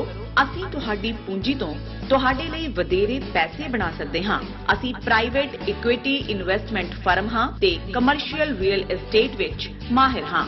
Property management, leasing, asset management, commercial real estate investment ਵਿੱਚ ਸਾਰੀਆਂ ਸੇਵਾਵਾਂ ਲਈ ਅਮਰੀਕਾ ਭਰ ਵਿੱਚੋਂ ਤੁਸੀਂ ਸਾਡੇ ਤੱਕ ਪਹੁੰਚ ਕਰ ਸਕਦੇ ਹੋ।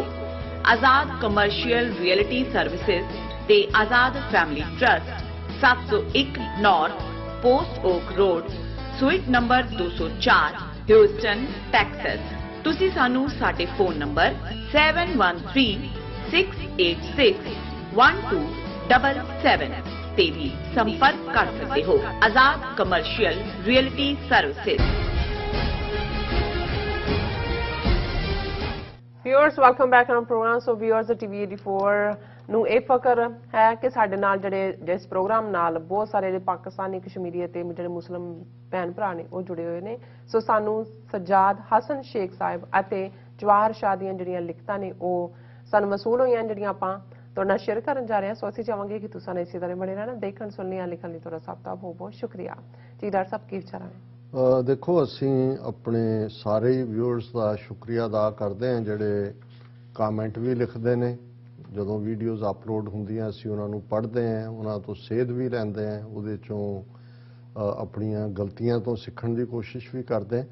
ਔਰ ਅੱਜ ਅਸੀਂ 2 ਲਿਖਤਾਂ ਸਾਂਝੀਆਂ ਕਰਨ ਜਾ ਰਹੇ ਹਾਂ ਜਿਨ੍ਹਾਂ ਦੇ ਵਿੱਚ ਸਾਨੂੰ ਜਵਾਹਰ ਸ਼ਾਹ ਜਿਹੜੇ ਸਾਨੂੰ ਲਗਾਤਾਰਤਾ ਨਾਲ ਲਿਖਦੇ ਨੇ, ਬਹੁਤ ਸਾਰੀ ਜਾਣਕਾਰੀ ਜਾਂ ਰਿਲੇਟਡ ਨਿਊਜ਼ ਹੁੰਦੀਆਂ ਨੇ ਉਹਦੇ ਲਿੰਕ ਵੀ ਫਾਰਵਰਡ ਕਰਦੇ ਨੇ। ਔਰ ਉਹਨਾਂ ਨੇ ਲਿਖਿਆ, ਸਤਿ ਸ਼੍ਰੀ ਅਕਾਲ ਐਂਡ ਸਲਾਮ। We never miss your excellent informative and objective programs. A day without it is a day incomplete. कि भाई ਅਸੀਂ ਦੇਖਦੇ ਹਾਂ ਔਰ ਦਿਨ ਨਹੀਂ ਗੁਜ਼ਰਦਾ, ਦਿਨ ਨਾ ਮੁਕੰਮਲ ਹੁੰਦਾ। ਇਹ few observations ਔਰ ਉਹਦੇ ਚ ਉਹਨਾਂ ਨੇ ਬੜੇ ਪੋਲਾਈਟ ਤਰੀਕੇ ਨਾਲ ਮੇਰੀਆਂ 1-2 ਕਰੈਕਸ਼ਨਸ ਵੀ ਕੀਤੀਆਂ ਨੇ ਜਿਹੜੀਆਂ ਜ਼ਰੂਰੀ ਹੁੰਦੀਆਂ ਕਿਉਂਕਿ ਲਿਮਿਟਿਡ ਸਾਡੇ ਕੋਲ ਵੀ ਉਨੀ ਕੀ ਜਾਣਕਾਰੀ ਹੈ, ਕੋਈ ਸਾਡੇ ਕੋਲ ਇਸ ਕਿਸਮ ਦੀ ਰਿਸਰਚਰਸ ਦੀ ਟੀਮ ਨਹੀਂ ਹੁੰਦੀ ਕਿ ਵੀ ਅਸੀਂ ਅੱਗੋਂ ਵੈਰੀਫਾਈ ਕਰੀਏ ਕੁਝ ਫੈਕਟਸ ਨੂੰ। ਉਹਨਾਂ ਨੇ ਕਿਹਾ ਕਿ ਵੀ White House press secretary said India did not condemn Russia's invasion of Ukraine at the UN Security Council, at UN General Assembly and UN Human Rights Committee. It abstained, so India is on the wrong side of history. ਸਵਾਲੀਆ ਨਿਸ਼ਾਨ ਲਾਇਆ, ਅਸੀਂ discuss ਕੀਤਾ। Similarly, ਹੁਣ ਉਹਨਾਂ ਨੇ America ਨੂੰ point out ਕੀਤਾ ਵੀ ਤੁਸੀਂ ਉਹਨਾਂ ਨੂੰ ਤਾਂ ਕਿਹਾ ਵੀ ਰੋਂਗ ਸਾਈਡ ਆਫ ਹਿਸਟਰੀ ਨੇ। Similarly, when history is written, United States was also on wrong side to turn a blind eye to India's shocking dumping of US policy, and by acquiring Russian S-400 missiles, it blatantly flouted US laws that US failed to slap sanctions on India as it did on Turkey. ਉਹਨੇ ਕਿਹਾ ਵੀ ਤੁਹਾਡਾ ਤੁਸੀਂ ਆਪਣਾ ਦੇਖੋ ਵੀ ਤੁਸੀਂ ਕਿਹੜੀ side ਤੇ ਖੜੇ ਹੋ ਕਿ ਟਰਕੀ S-400 ਮਿਸਲਸ ਲੈਂਦਾ ਹੈ, ਤੁਸੀਂ ਸੈਂਕਸ਼ਨਸ ਲਾ ਦਿੰਦੇ ਹੋ। ਇੰਡੀਆ ਵੀ ਉਹੀ ਕਰ ਰਿਹਾ, ਤੁਸੀਂ you are looking the other way. ਫਿਰ ਉਹਨਾਂ ਨੇ ਕਿਹਾ ਵੀ Indian launching BrahMos nuclear capable missile was shocking as Pakistan could have launched its nuclear missiles on India in retaliation. India's earlier provocation sent jets to bomb Kashmir that Pakistan shot down 2 Indian jets capturing Abhinandan. ਉਹਨਾਂ ਨੇ ਕਿਹਾ ਵੀ ਜੋ India ਨੇ ਕੀਤਾ ਹੈ ਮਿਸਲ ਵਾਲਾ, ਜੇ ਪਾਕਿਸਤਾਨ ਕਰਦਾ ਜਵਾਬੀ ਕਾਰਵਾਈ ਕਰਦਾ ਤੇ ਇਹ ਬਹੁਤ ਜਿਹੜਾ ਉਹ ਤਾਂ ਨਿਊਕਲੀਅਰ ਵਾਲਾ ਪਾਰਟ ਹੋ ਜਾਣਾ ਸੀ। ਪਹਿਲਾਂ ਜਦੋਂ ਇੰਡੀਆ ਨੇ ਪ੍ਰੋਵੋਕੇਸ਼ਨ ਕੀਤੀ ਸੀ, ਜਦੋਂ ਉਹਨਾਂ ਨੇ ਜਿਹੜਾ ਆਪਣੇ ਜੈਟ ਭੇਜੇ ਕਸ਼ਮੀਰ 'ਚ ਬੰਬ ਸੁੱਟਣ ਲਈ, ਪਾਕਿਸਤਾਨ ਨੇ 2 ਇੰਡੀਅਨ ਜੈਟਸ ਨੂੰ ਥੱਲੇ ਸੁੱਟਿਆ ਔਰ ਅਭਿਨੰਦਨ ਨੂੰ ਫੜ ਲਿਆ ਸੀ। ਹੁਣ ਜਿਹੜੀ ਕਰੈਕਸ਼ਨ ਉਹਨਾਂ ਨੇ, ਕਿਉਂਕਿ ਮੈਂ ਜਦੋਂ ਬ੍ਰਹਮੋਸ ਮਿਸਲ ਕਿਹਾ ਤਾਂ ਮੈਨੂੰ ਲੱਗਦਾ ਸੀ ਵੀ ਜਿਹੜਾ ਬ੍ਰਹਮਅਸਤਰ ਲਫ਼ਜ਼ ਇਹਨਾਂ ਦਾ ਪੁਰਾਣਾ ਚਾਹੇ ਸ਼ਾਇਦ ਉਹਦੇ ਤੋਂ ਬ੍ਰਹਮੋਸ ਉਹਨਾਂ ਨੇ ਲਫ਼ਜ਼ ਕੱਢਿਆ, ਪਰ ਜਵਾਹਰ ਸ਼ਾਹ ਜੀ ਨੇ ਕਰੈਕਟ ਕੀਤਾ। BrahMos missiles is joint venture between India and Russia. They established BrahMos Aerospace. It's based on Russian P-800 Orlink missile. The missile is named after 2 rivers, Brahmaputra of India and Moskva of Russia. That is how it was named. So, ਇਹ ਜਿਹੜੀ BrahMos ਹੈ ਇਹ ਬ੍ਰਹਮਪੁੱਤਰਾ ਦਰਿਆ ਹੈ north East ਦਾ, ਉਹਦੇ ਨਾਂ ਤੇ, ਔਰ ਮੋਸਕਵਾ ਰਸ਼ੀਆ ਦਾ ਜਿਹੜਾ ਉਹਦੇ ਨਾਂ ਤੇ। ਸੋ ਇਹ corrected not on the Brahmastra. Indian Navy submarines also violated Pakistani waters. They were detected and could have been easily sunk, igniting a war. Pakistan again showed extraordinary restraint. Now the missile strike on Pakistani territory, such Indian madness must end. ਉਸ ਤੋਂ ਪਹਿਲਾਂ ਵੀ ਇਹ submarine ਜਿਹੜੀ India ਦੀਆਂ ਨੇ ਉਹ ਪਾਕਿਸਤਾਨੀ ਪਾਣੀਆਂ 'ਚ ਵੜ ਗਈਆਂ ਸੀ, ਡਿਟੈਕਟ ਵੀ ਹੋਈਆਂ ਸੀ। ਪਾਕਿਸਤਾਨ ਉਹਨਾਂ ਨੂੰ ਡੋਬ ਸਕਦਾ ਸੀ, ਪਰ ਉਹਦਾ ਮਤਲਬ ਐਲਾਨੇ ਜੰਗ ਹੋਣਾ ਸੀ। ਪਾਕਿਸਤਾਨ ਨੇ ਅਵੋਇਡ ਕੀਤਾ। ਔਰ ਜਿਵੇਂ ਯੁਵਰਾਜ ਸ਼ਾਹ ਜੀ ਨੇ ਕਿਹਾ ਕਿ ਇਨਫ ਇਜ਼ ਇਨਫ, ਕਿ ਹੁਣ the United Nations and United States must condemn Modi's insanity and warmongering or risk nuclear Armageddon, which would destroy not only the region but the world with greatest respect, admiration and love. ਉਹਨਾਂ ਨੇ ਕਿਹਾ ਕਿ ਵੀ ਇਹਨੂੰ ਮੋਦੀ ਨੂੰ ਨੱਥ ਪਾਓ, otherwise ਜਿਹੜਾ ਉਹਦਾ ਪਾਗਲਪਨ ਹੈ ਉਹ ਨਿਊਕਲੀਅਰ ਖਾਨਾ ਜੰਗੀ, ਜਿਹਦਾ ਮਤਲਬ ਹੋਏਗਾ ਕਿ ਕਿਆਮਤ, ਹਰ ਇੱਕ ਦੀ ਤਬਾਹੀ, ਉਸ ਪਾਸੇ ਲਿਜਾ ਰਿਹਾ। ਦੂਸਰੀ ਜਿਹੜੀ ਲਿਖਤ ਹੈ ਉਹ ਸਾਡੇ ਵੀਰ ਸਜਦ ਹਸਨ ਸ਼ੇਖ ਜੀ ਦੀ ਹੈ, ਔਰ ਉਹਨਾਂ ਨੇ ਵਨ ਲਾਈਨਰ ਜਿਵੇਂ ਬੁਲਟ ਪੁਆਇੰਟਸ ਹੁੰਦੇ ਨੇ, ਔਰ ਬੜੀ ਇਮਾਨਦਾਰੀ ਦੇ ਨਾਲ, ਮੇਬੀ ਅਸੀਂ ਸਾਰੀਆਂ ਨਾਲ ਸਹਿਮਤ ਨਾ ਵੀ ਹੋਈਏ, ਪਰ ਮੈਂ ਸਮਝਦਾ ਵੀ ਉਹਨਾਂ ਨੇ ਇੱਕ ਸ਼ੀਸ਼ਾ ਦਿਖਾਇਆ ਕਿ ਵੀ ਖਾਲਿਸਤਾਨ ਲੈਣ ਲਈ ਤੁਹਾਨੂੰ ਕੀ ਕਰਨ ਦੀ ਲੋੜ ਹੈ। ਔਰ ਉਹਦੇ 'ਚ ਉਹਨਾਂ ਨੇ ਈਵਨ ਆਪਣੇ ਮੁਲਕ ਪਾਕਿਸਤਾਨ ਨੂੰ ਵੀ ਨਹੀਂ ਬਖਸ਼ਿਆ ਕਿ ਭਾਈ ਇਹਨਾਂ ਤੋਂ ਵੀ ਕੋਈ ਤਵੱਕੋ ਨਾ ਕਰੋ। ਔਰ ਉਹਨਾਂ ਦੇ ਜਿਹੜੇ ਬੁਲਟ ਪੁਆਇੰਟ ਨੇ, ਉਹਨਾਂ ਨੇ ਕਿਹਾ ਕਿ if this message reaches you please consider the following one liner. Aam Aadmi party's BJP in disguise, agreed. ਤਾਂ ਬੀ ਟੀਮ ਕਹਿੰਦੇ ਕਿ ਭਾਈ ਉਹ ਭੇਖ ਬਦਲ ਕੇ ਬੀਜੇਪੀ ਹੈ। Muslims of India have been silenced for 50 years to come. ਅਗਲੇ 50 ਸਾਲਾਂ ਲਈ ਚੁੱਪ ਕਰਾਤਾ, ਐਗਰੀਡ, ਬਿਲਕੁਲ। Sikh movement has to locate itself in Punjab, not in Houston or Florida. कि भी पंजाब च ही होएगी, ह्यूस्टन इहदे च पार्शली एग्रीड, क्योंकि डायस्पोरा का अपना रोल रहना है। हालांकि अल्टीमेटली जिहड़ी लड़ाई है वो पंजाब की धरती ते ही लड़ी जाएगी, पर उन्हां दे लई भी साधन, उन्हां दी आवाज़ इंटरनेशनली उस दी आर्टिकुलेशन, उहदे च डायस्पोरा सिखां दा रोल रहेगा ही रहेगा। Sikhs and Muslims of India have no survival under numerical democracy. ਉਹੀ 51 ਗਧੇ ਜਿਹੜੇ ਨੇ ਉਹ ਭਾਰੀ ਨੇ 49 ਸ਼ੇਰਾਂ ਤੇ, ਕਿ ਉਹ ਅਸੀਂ ਮਾਈਨੋਰਟੀ 'ਚ ਹੀ ਰਹਿਣਾ। ਕੁੱਲ ਮਿਲਾ ਕੇ 80% ਤਾਂ ਹਿੰਦੂ ਨੇ, ਭਾਵੇਂ ਉਹਨਾਂ ਨੂੰ ਕਹੀ ਜਾਓ ਜੀ ਦਲਿਤ, ਦੂਜੇ ਤੀਜੇ, ਅਲਟੀਮੇਟਲੀ ਹਿੰਦੂ ਕਰੈਕਟ ਹੈ, ਹਿੰਦੂਤਵਾ ਦਾ ਏਜੰਡਾ ਹੀ ਉਹਨਾਂ ਦਾ ਪ੍ਰਵੇਲ ਕਰਦਾ। ਇਹ ਵੀ Sikh misls must be revived and resurrected as soon as possible. ਬਿਲਕੁਲ ਠੀਕ ਕਿ ਸਾਨੂੰ ਉਸੇ ਹੀ ਮਾਡਲ ਦੇ ਉੱਤੇ ਜਿਹੜਾ ਉਹ ਆਪਣੀ ਆਜ਼ਾਦੀ ਦੀ ਸਟਰਗਲ ਲੜਨੀ ਪੈਗੀ। Sikh leadership must come only from true Nanak faithfuls, preferably from Nihangs. ਇਹ ਬੜੀ ਕੀਮਤੀ ਗੱਲ ਕੀਤੀ ਹੈ ਕਿ ਜਿਹੜੇ ਪੀਸਫੁਲ ਤੇ ਦੂਜੀ ਗੱਲ ਕਰਨ ਵਾਲੇ ਨੇ ਉਹ ਤਾਂ ਨਿਊਮੈਰੀਕਲ ਸਟਰੈਂਥ ਦੇ ਸਾਹਮਣੇ ਉਹਨਾਂ ਨੇ ਖਲੋ ਨਹੀਂ ਸਕਣਾ ਹੈ, ਉਹ ਤਾਂ ਅਸੀਂ ਦੇਖ ਹੀ ਰਹੇ ਹਾਂ। ਨਿਹੰਗ ਦਾ ਮਤਲਬ ਹੈ ਕਿ ਵੀ ਅਲਟੀਮੇਟਲੀ ਮਿਲੀਟੈਂਸੀ ਵਾਲਾ ਜਿਹੜਾ ਕਰੈਕਟਰ ਹੈ ਸਿੱਖਾਂ ਦਾ, ਜਦੋਂ ਤੱਕ ਉਹ ਵਾਪਸ ਨਹੀਂ ਆਉਂਦਾ, ਇਹ ਤੁਸੀਂ ਆਜ਼ਾਦੀ ਲਈ ਜਿਹੜਾ ਉਹ ਭੁੱਲ ਜਾਓ ਉਸ ਨੂੰ। Europe, US will never support Sikhs, ਕਿਉਂਕਿ ਇੰਡੀਆ ਵੱਡੀ ਮਾਰਕੀਟ ਰਹਿਣੀ ਹੈ। ਔਰ ਜਿਸ ਕਿਸਮ ਦਾ against China, against Islamic world, ਉਹਨਾਂ ਨੇ ਕਿਹਾ ਵੀ ਅਮਰੀਕਾ ਔਰ ਯੂਰਪ ਨੇ ਕਦੇ ਸਿੱਖਾਂ ਦੀ ਮਦਦ ਨਹੀਂ ਕਰਨੀ।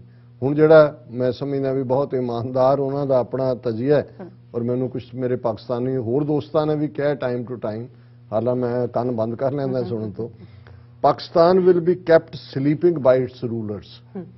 ਹੁਣ ਇਹ ਇੱਕ ਪਿਛਲੇ ਦਿਨਾਂ 'ਚ ਵੀ ਇੱਕ ਸਕਾਲਰ ਮਿਲੇ, ਉਹ ਕਹਿੰਦੇ ਪਾਕਿਸਤਾਨੀ ਅਵਾਮ ਤਾਂ ਖਾਲਿਸਤਾਨ ਦਾ ਹਮਾਇਤ ਤੋਂ ਸਿੱਖਾਂ ਨੂੰ ਬਹੁਤ ਮੁਹੱਬਤ ਕਰਦੇ ਨੇ, ਪਰ ਜਿਹੜੇ ਵੀ ਸਰਕਾਰੀ ਲਾਈਨ ਤੇ ਸੀ ਜਾਂ ਨੇ ਜਾਂ ਹੋਣਗੇ, ਉਹਨਾਂ ਨੇ ਇੰਡੀਆ ਦੇ ਖਿਲਾਫ ਹੌਸਟਾਈਲ ਲਾਈਨ ਲੈਂਦੇ ਨਹੀਂ ਲੈਣੀ।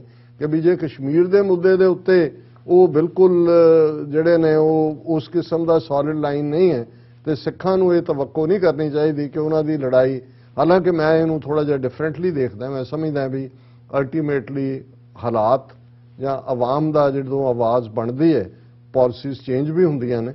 ਫਿਰ ਉਹਨਾਂ ਨੇ ਕਿਹਾ China will abstain till the last moment, agreed. ਉਹ ਵੀ ਵਪਾਰੀ ਨੇ ਪੁਰਾਣੇ, ਉਹਨਾਂ ਨੇ ਵੀ ਦੇਖਣਾ ਹੈ। ਉਹ ਵੀ ਅਮਰੀਕਾ ਨਾਲ ਜਿਹੜੀ ਇੰਡੀਆ ਦੀ ਟਸਲ ਹੈ ਉਹਦੇ 'ਚ ਹੁਣ ਚਾਈਨੀਜ਼ ਫਾਰਨ ਮਿਨਿਸਟਰ ਇੰਡੀਆ ਜਾਣਾ ਚਾਹੁੰਦਾ, ਉਹ ਵੀ ਜਿਹੜੀ $150 ਬਿਲੀਅਨ ਦੀ ਉਹਨਾਂ ਦੀ ਟ੍ਰੇਡ ਹੈ ਉਹਨੂੰ ਵਧਾ ਕੇ 300 ਕਰਨਾ ਚਾਹੁੰਦੇ ਨੇ। Yes, Sikh homeland will come to life only after a 100,000 martyrdoms, ਕਿ 1 ਲੱਖ ਸ਼ਹੀਦੀਆਂ ਲਈ ਤਿਆਰ ਰਹੋ, ਫਿਰ ਇਹ ਹਕੀਕਤ ਜ਼ਾਹਰ ਹੈ ਕਿ ਇਹ ਬਿਲਕੁਲ ਠੀਕ ਕਿ ਵੀ ਅਲਟੀਮੇਟਲੀ को किसी को राज न दे हैं, जो ले हैं निज बल से ले हैं। और ब्राह्मणवादी हिंदू तवी इन्हों ने तो मुट्ठी कुट्टी हुई है, मुट्ठी घुलाण दे लई जिहड़ा सानू उस रस्ते ते तुरना पेगा। First thing first, no Ambedkar in Punjab, only Nanak. Thank you doctor साहब। सो कि नाइस। बई अल्टीमेटली ये मत समझो भी तुहाडी लड़ाई किसी होर विचारधारा ने लड़नी है। अल्टीमेटली गुरु नानक साहब दे सिख उस रस्ते नूं चुनन। निहंग सिंह मीनस साडा जिहड़ा असली खासा है, जिहड़ी साडे हथ च किरपान फड़ाई हुई है, और ज़ाहिर है कि इस गल नूं देख के कि भाई इधरों भी कुछ नहीं निकलना, उधरों भी कुछ नहीं निकलना। जी। सो बहुत बहुत शुक्रिया। शुक्रिया सजाद हसन शेख जी का। तुसीं बड़ा ਜਿਹਨੂੰ ਕਹਿੰਦੇ ਨੇ ਕਿ ਵੀ ਤੱਤ ਕੱਢ ਕੇ ਸਾਹਮਣੇ ਰੱਖ ਦਿੱਤਾ ਜੀ। ਡਾਕਟਰ ਸਾਹਿਬ ਤੁਹਾਡਾ ਬਹੁਤ ਬਹੁਤ ਧੰਨਵਾਦ। ਸੋ ਇੱਥੇ ਲੈਣੇ ਬ੍ਰੇਕ। ਵਿਊਅਰਸ ਤੁਸੀਂ ਸਾਨੂੰ ਇਸੇ ਤਰ੍ਹਾਂ ਜੁੜੇ ਰਹਿਣਾ। ਮਿਲਦੇ ਹਾਂ ਆਫਟਰ ਦਿਸ ਸ਼ਾਰਟ ਬ੍ਰੇਕ।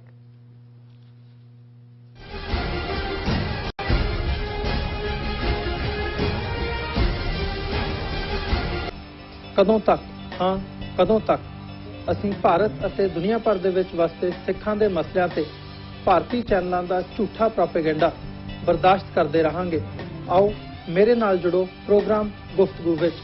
ਸਿੱਖ ਨਜ਼ਰੀਏ ਤੋਂ ਰੋਜ਼ਾਨਾ ਵਾਪਰ ਰਹੀਆਂ ਘਟਨਾਵਾਂ ਦਾ ਵਿਸ਼ਲੇਸ਼ਣ ਕਰੀਏ। ਲਾਈਵ ਕਾਲਸ ਅਤੇ ਈਮੇਲਸ ਰਾਹੀਂ ਇਸ ਪ੍ਰੋਗਰਾਮ ਦਾ ਹਿੱਸਾ ਬਣੋ। ਮੰਡੇ ਟੂ ਫਰਾਈਡੇ ਰਾਤ 9:30 ਵਜੇ ਸਿਰਫ TV 84 ਤੇ।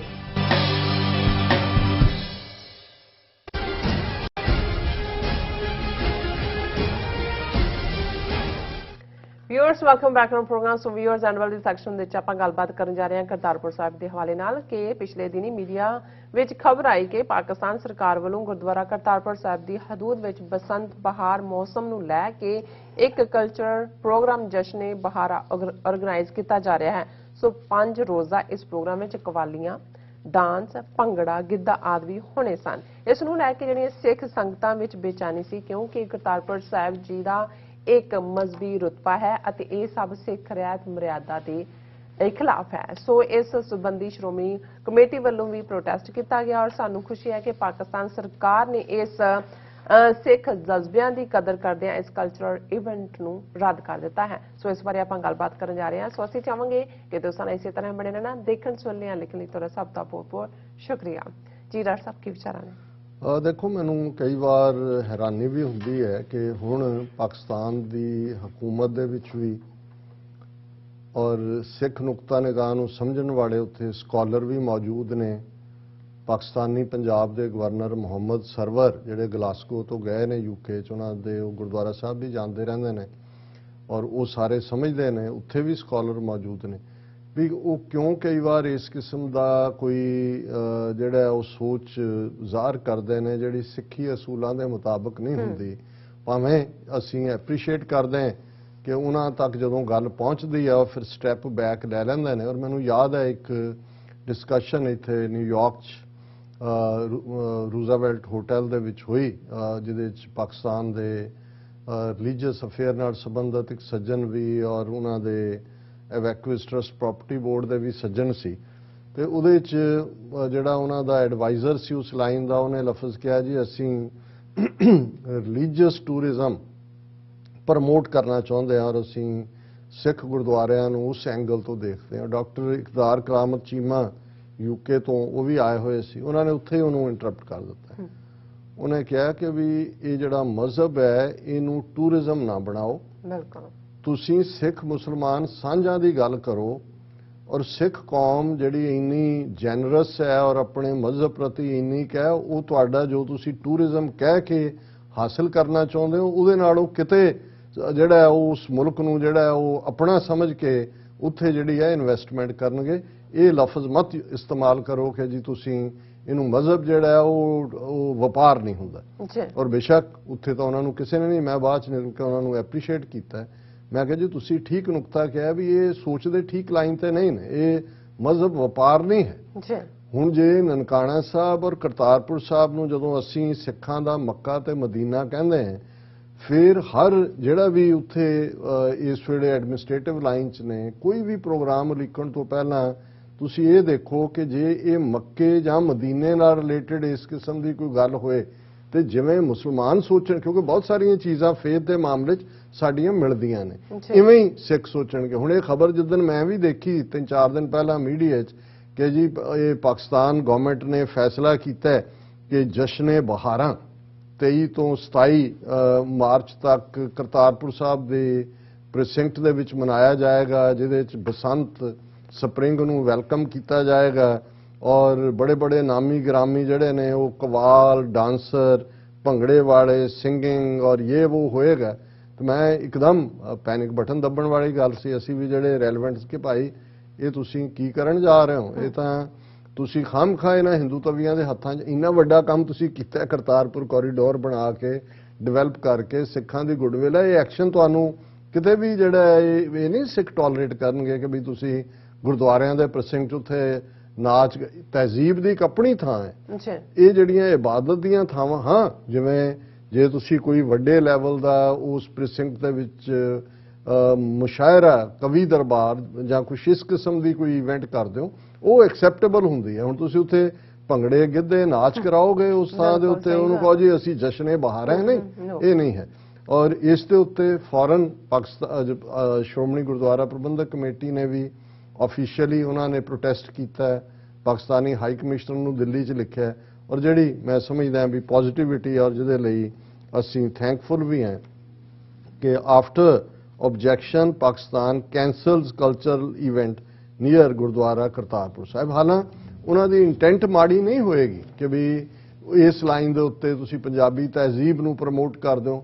ਤਹਿਜ਼ੀਬ ਭੰਗੜੇ ਗਿੱਧੇ ਇਹਨਾਂ ਲਈ ਹੋਰ ਥਾਂ ਹੈ। ਤੁਸੀਂ ਗੁਰਦੁਆਰਿਆਂ ਦੇ ਪ੍ਰਸੰਗ ਜਿੱਥੇ ਜਾ ਕੇ ਤੁਸੀਂ ਅੱਲਾਹ ਤਾਲਾ ਦੇ ਨਾਲ ਰੱਬ ਦੇ ਨਾਲ ਜੁੜਨਾ ਚਾਹੁੰਦੇ ਹੋ ਉੱਥੇ ਜਿਹੜੀ ਆ ਉਹਦੀ ਪਾਕੀਜ਼ਗੀ ਉਸ ਦੇ ਵਿੱਚ, ਔਰ ਇਹਦੇ ਲਈ ਵੀ ਅਸੀਂ ਕਾਫੀ ਹੱਦ ਤੱਕ ਜ਼ਿੰਮੇਵਾਰ ਹਾਂ ਬਾਹਰ ਬੈਠੇ। ਜਦੋਂ ਕਿ ਇਹ ਹੁਣ ਤਾਂ ਚਲੋ ਸੈਪਰੇਟ ਹੋ ਗਿਆ, ਇੱਕ ਸਟੇਜ ਸੀ ਕਿ ਵੀ ਉਹ ਗੁਰਦੁਆਰਾ ਕਮੇਟੀਆਂ ਜਿਹੜੀਆਂ ਨੇ ਉਹ ਕਬੱਡੀ ਮੈਚ ਤੇ ਦੂਜੇ ਤੀਜੇ ਉਹਦੇ ਹੀ ਨਾਲ ਲੱਗਦੀ ਥਾਵਾਂ ਤੇ ਕਰਵਾਉਂਦੀਆਂ ਸੀ, ਪਰ ਬਾਅਦ 'ਚ ਉਹਨਾਂ ਨੇ ਰਿਅਲਾਈਜ਼ ਕੀਤਾ ਵੀ ਜਦੋਂ ਤੱਕ ਉਹ ਕਬੱਡੀ ਖਤਮ ਹੁੰਦੀ ਹੈ ਸ਼ਰਾਬ ਦੀਆਂ ਬੋਤਲਾਂ ਮਿਲ ਰਹੀਆਂ ਉਹਨਾਂ ਨੇ ਕਿਹਾ ਵੀ ਕੱਢੋ ਬਾਹਰ ਇੱਥੋਂ, ਔਰ ਉਹਨਾਂ ਨੇ ਕਿਹਾ ਜੀ ਆਪਣੀਆਂ ਬਣਾ ਲਓ ਕਬੱਡੀ ਐਸੋਸੀਏਸ਼ਨਸ ਦੂਸਰੀਆਂ ਕਰੋ।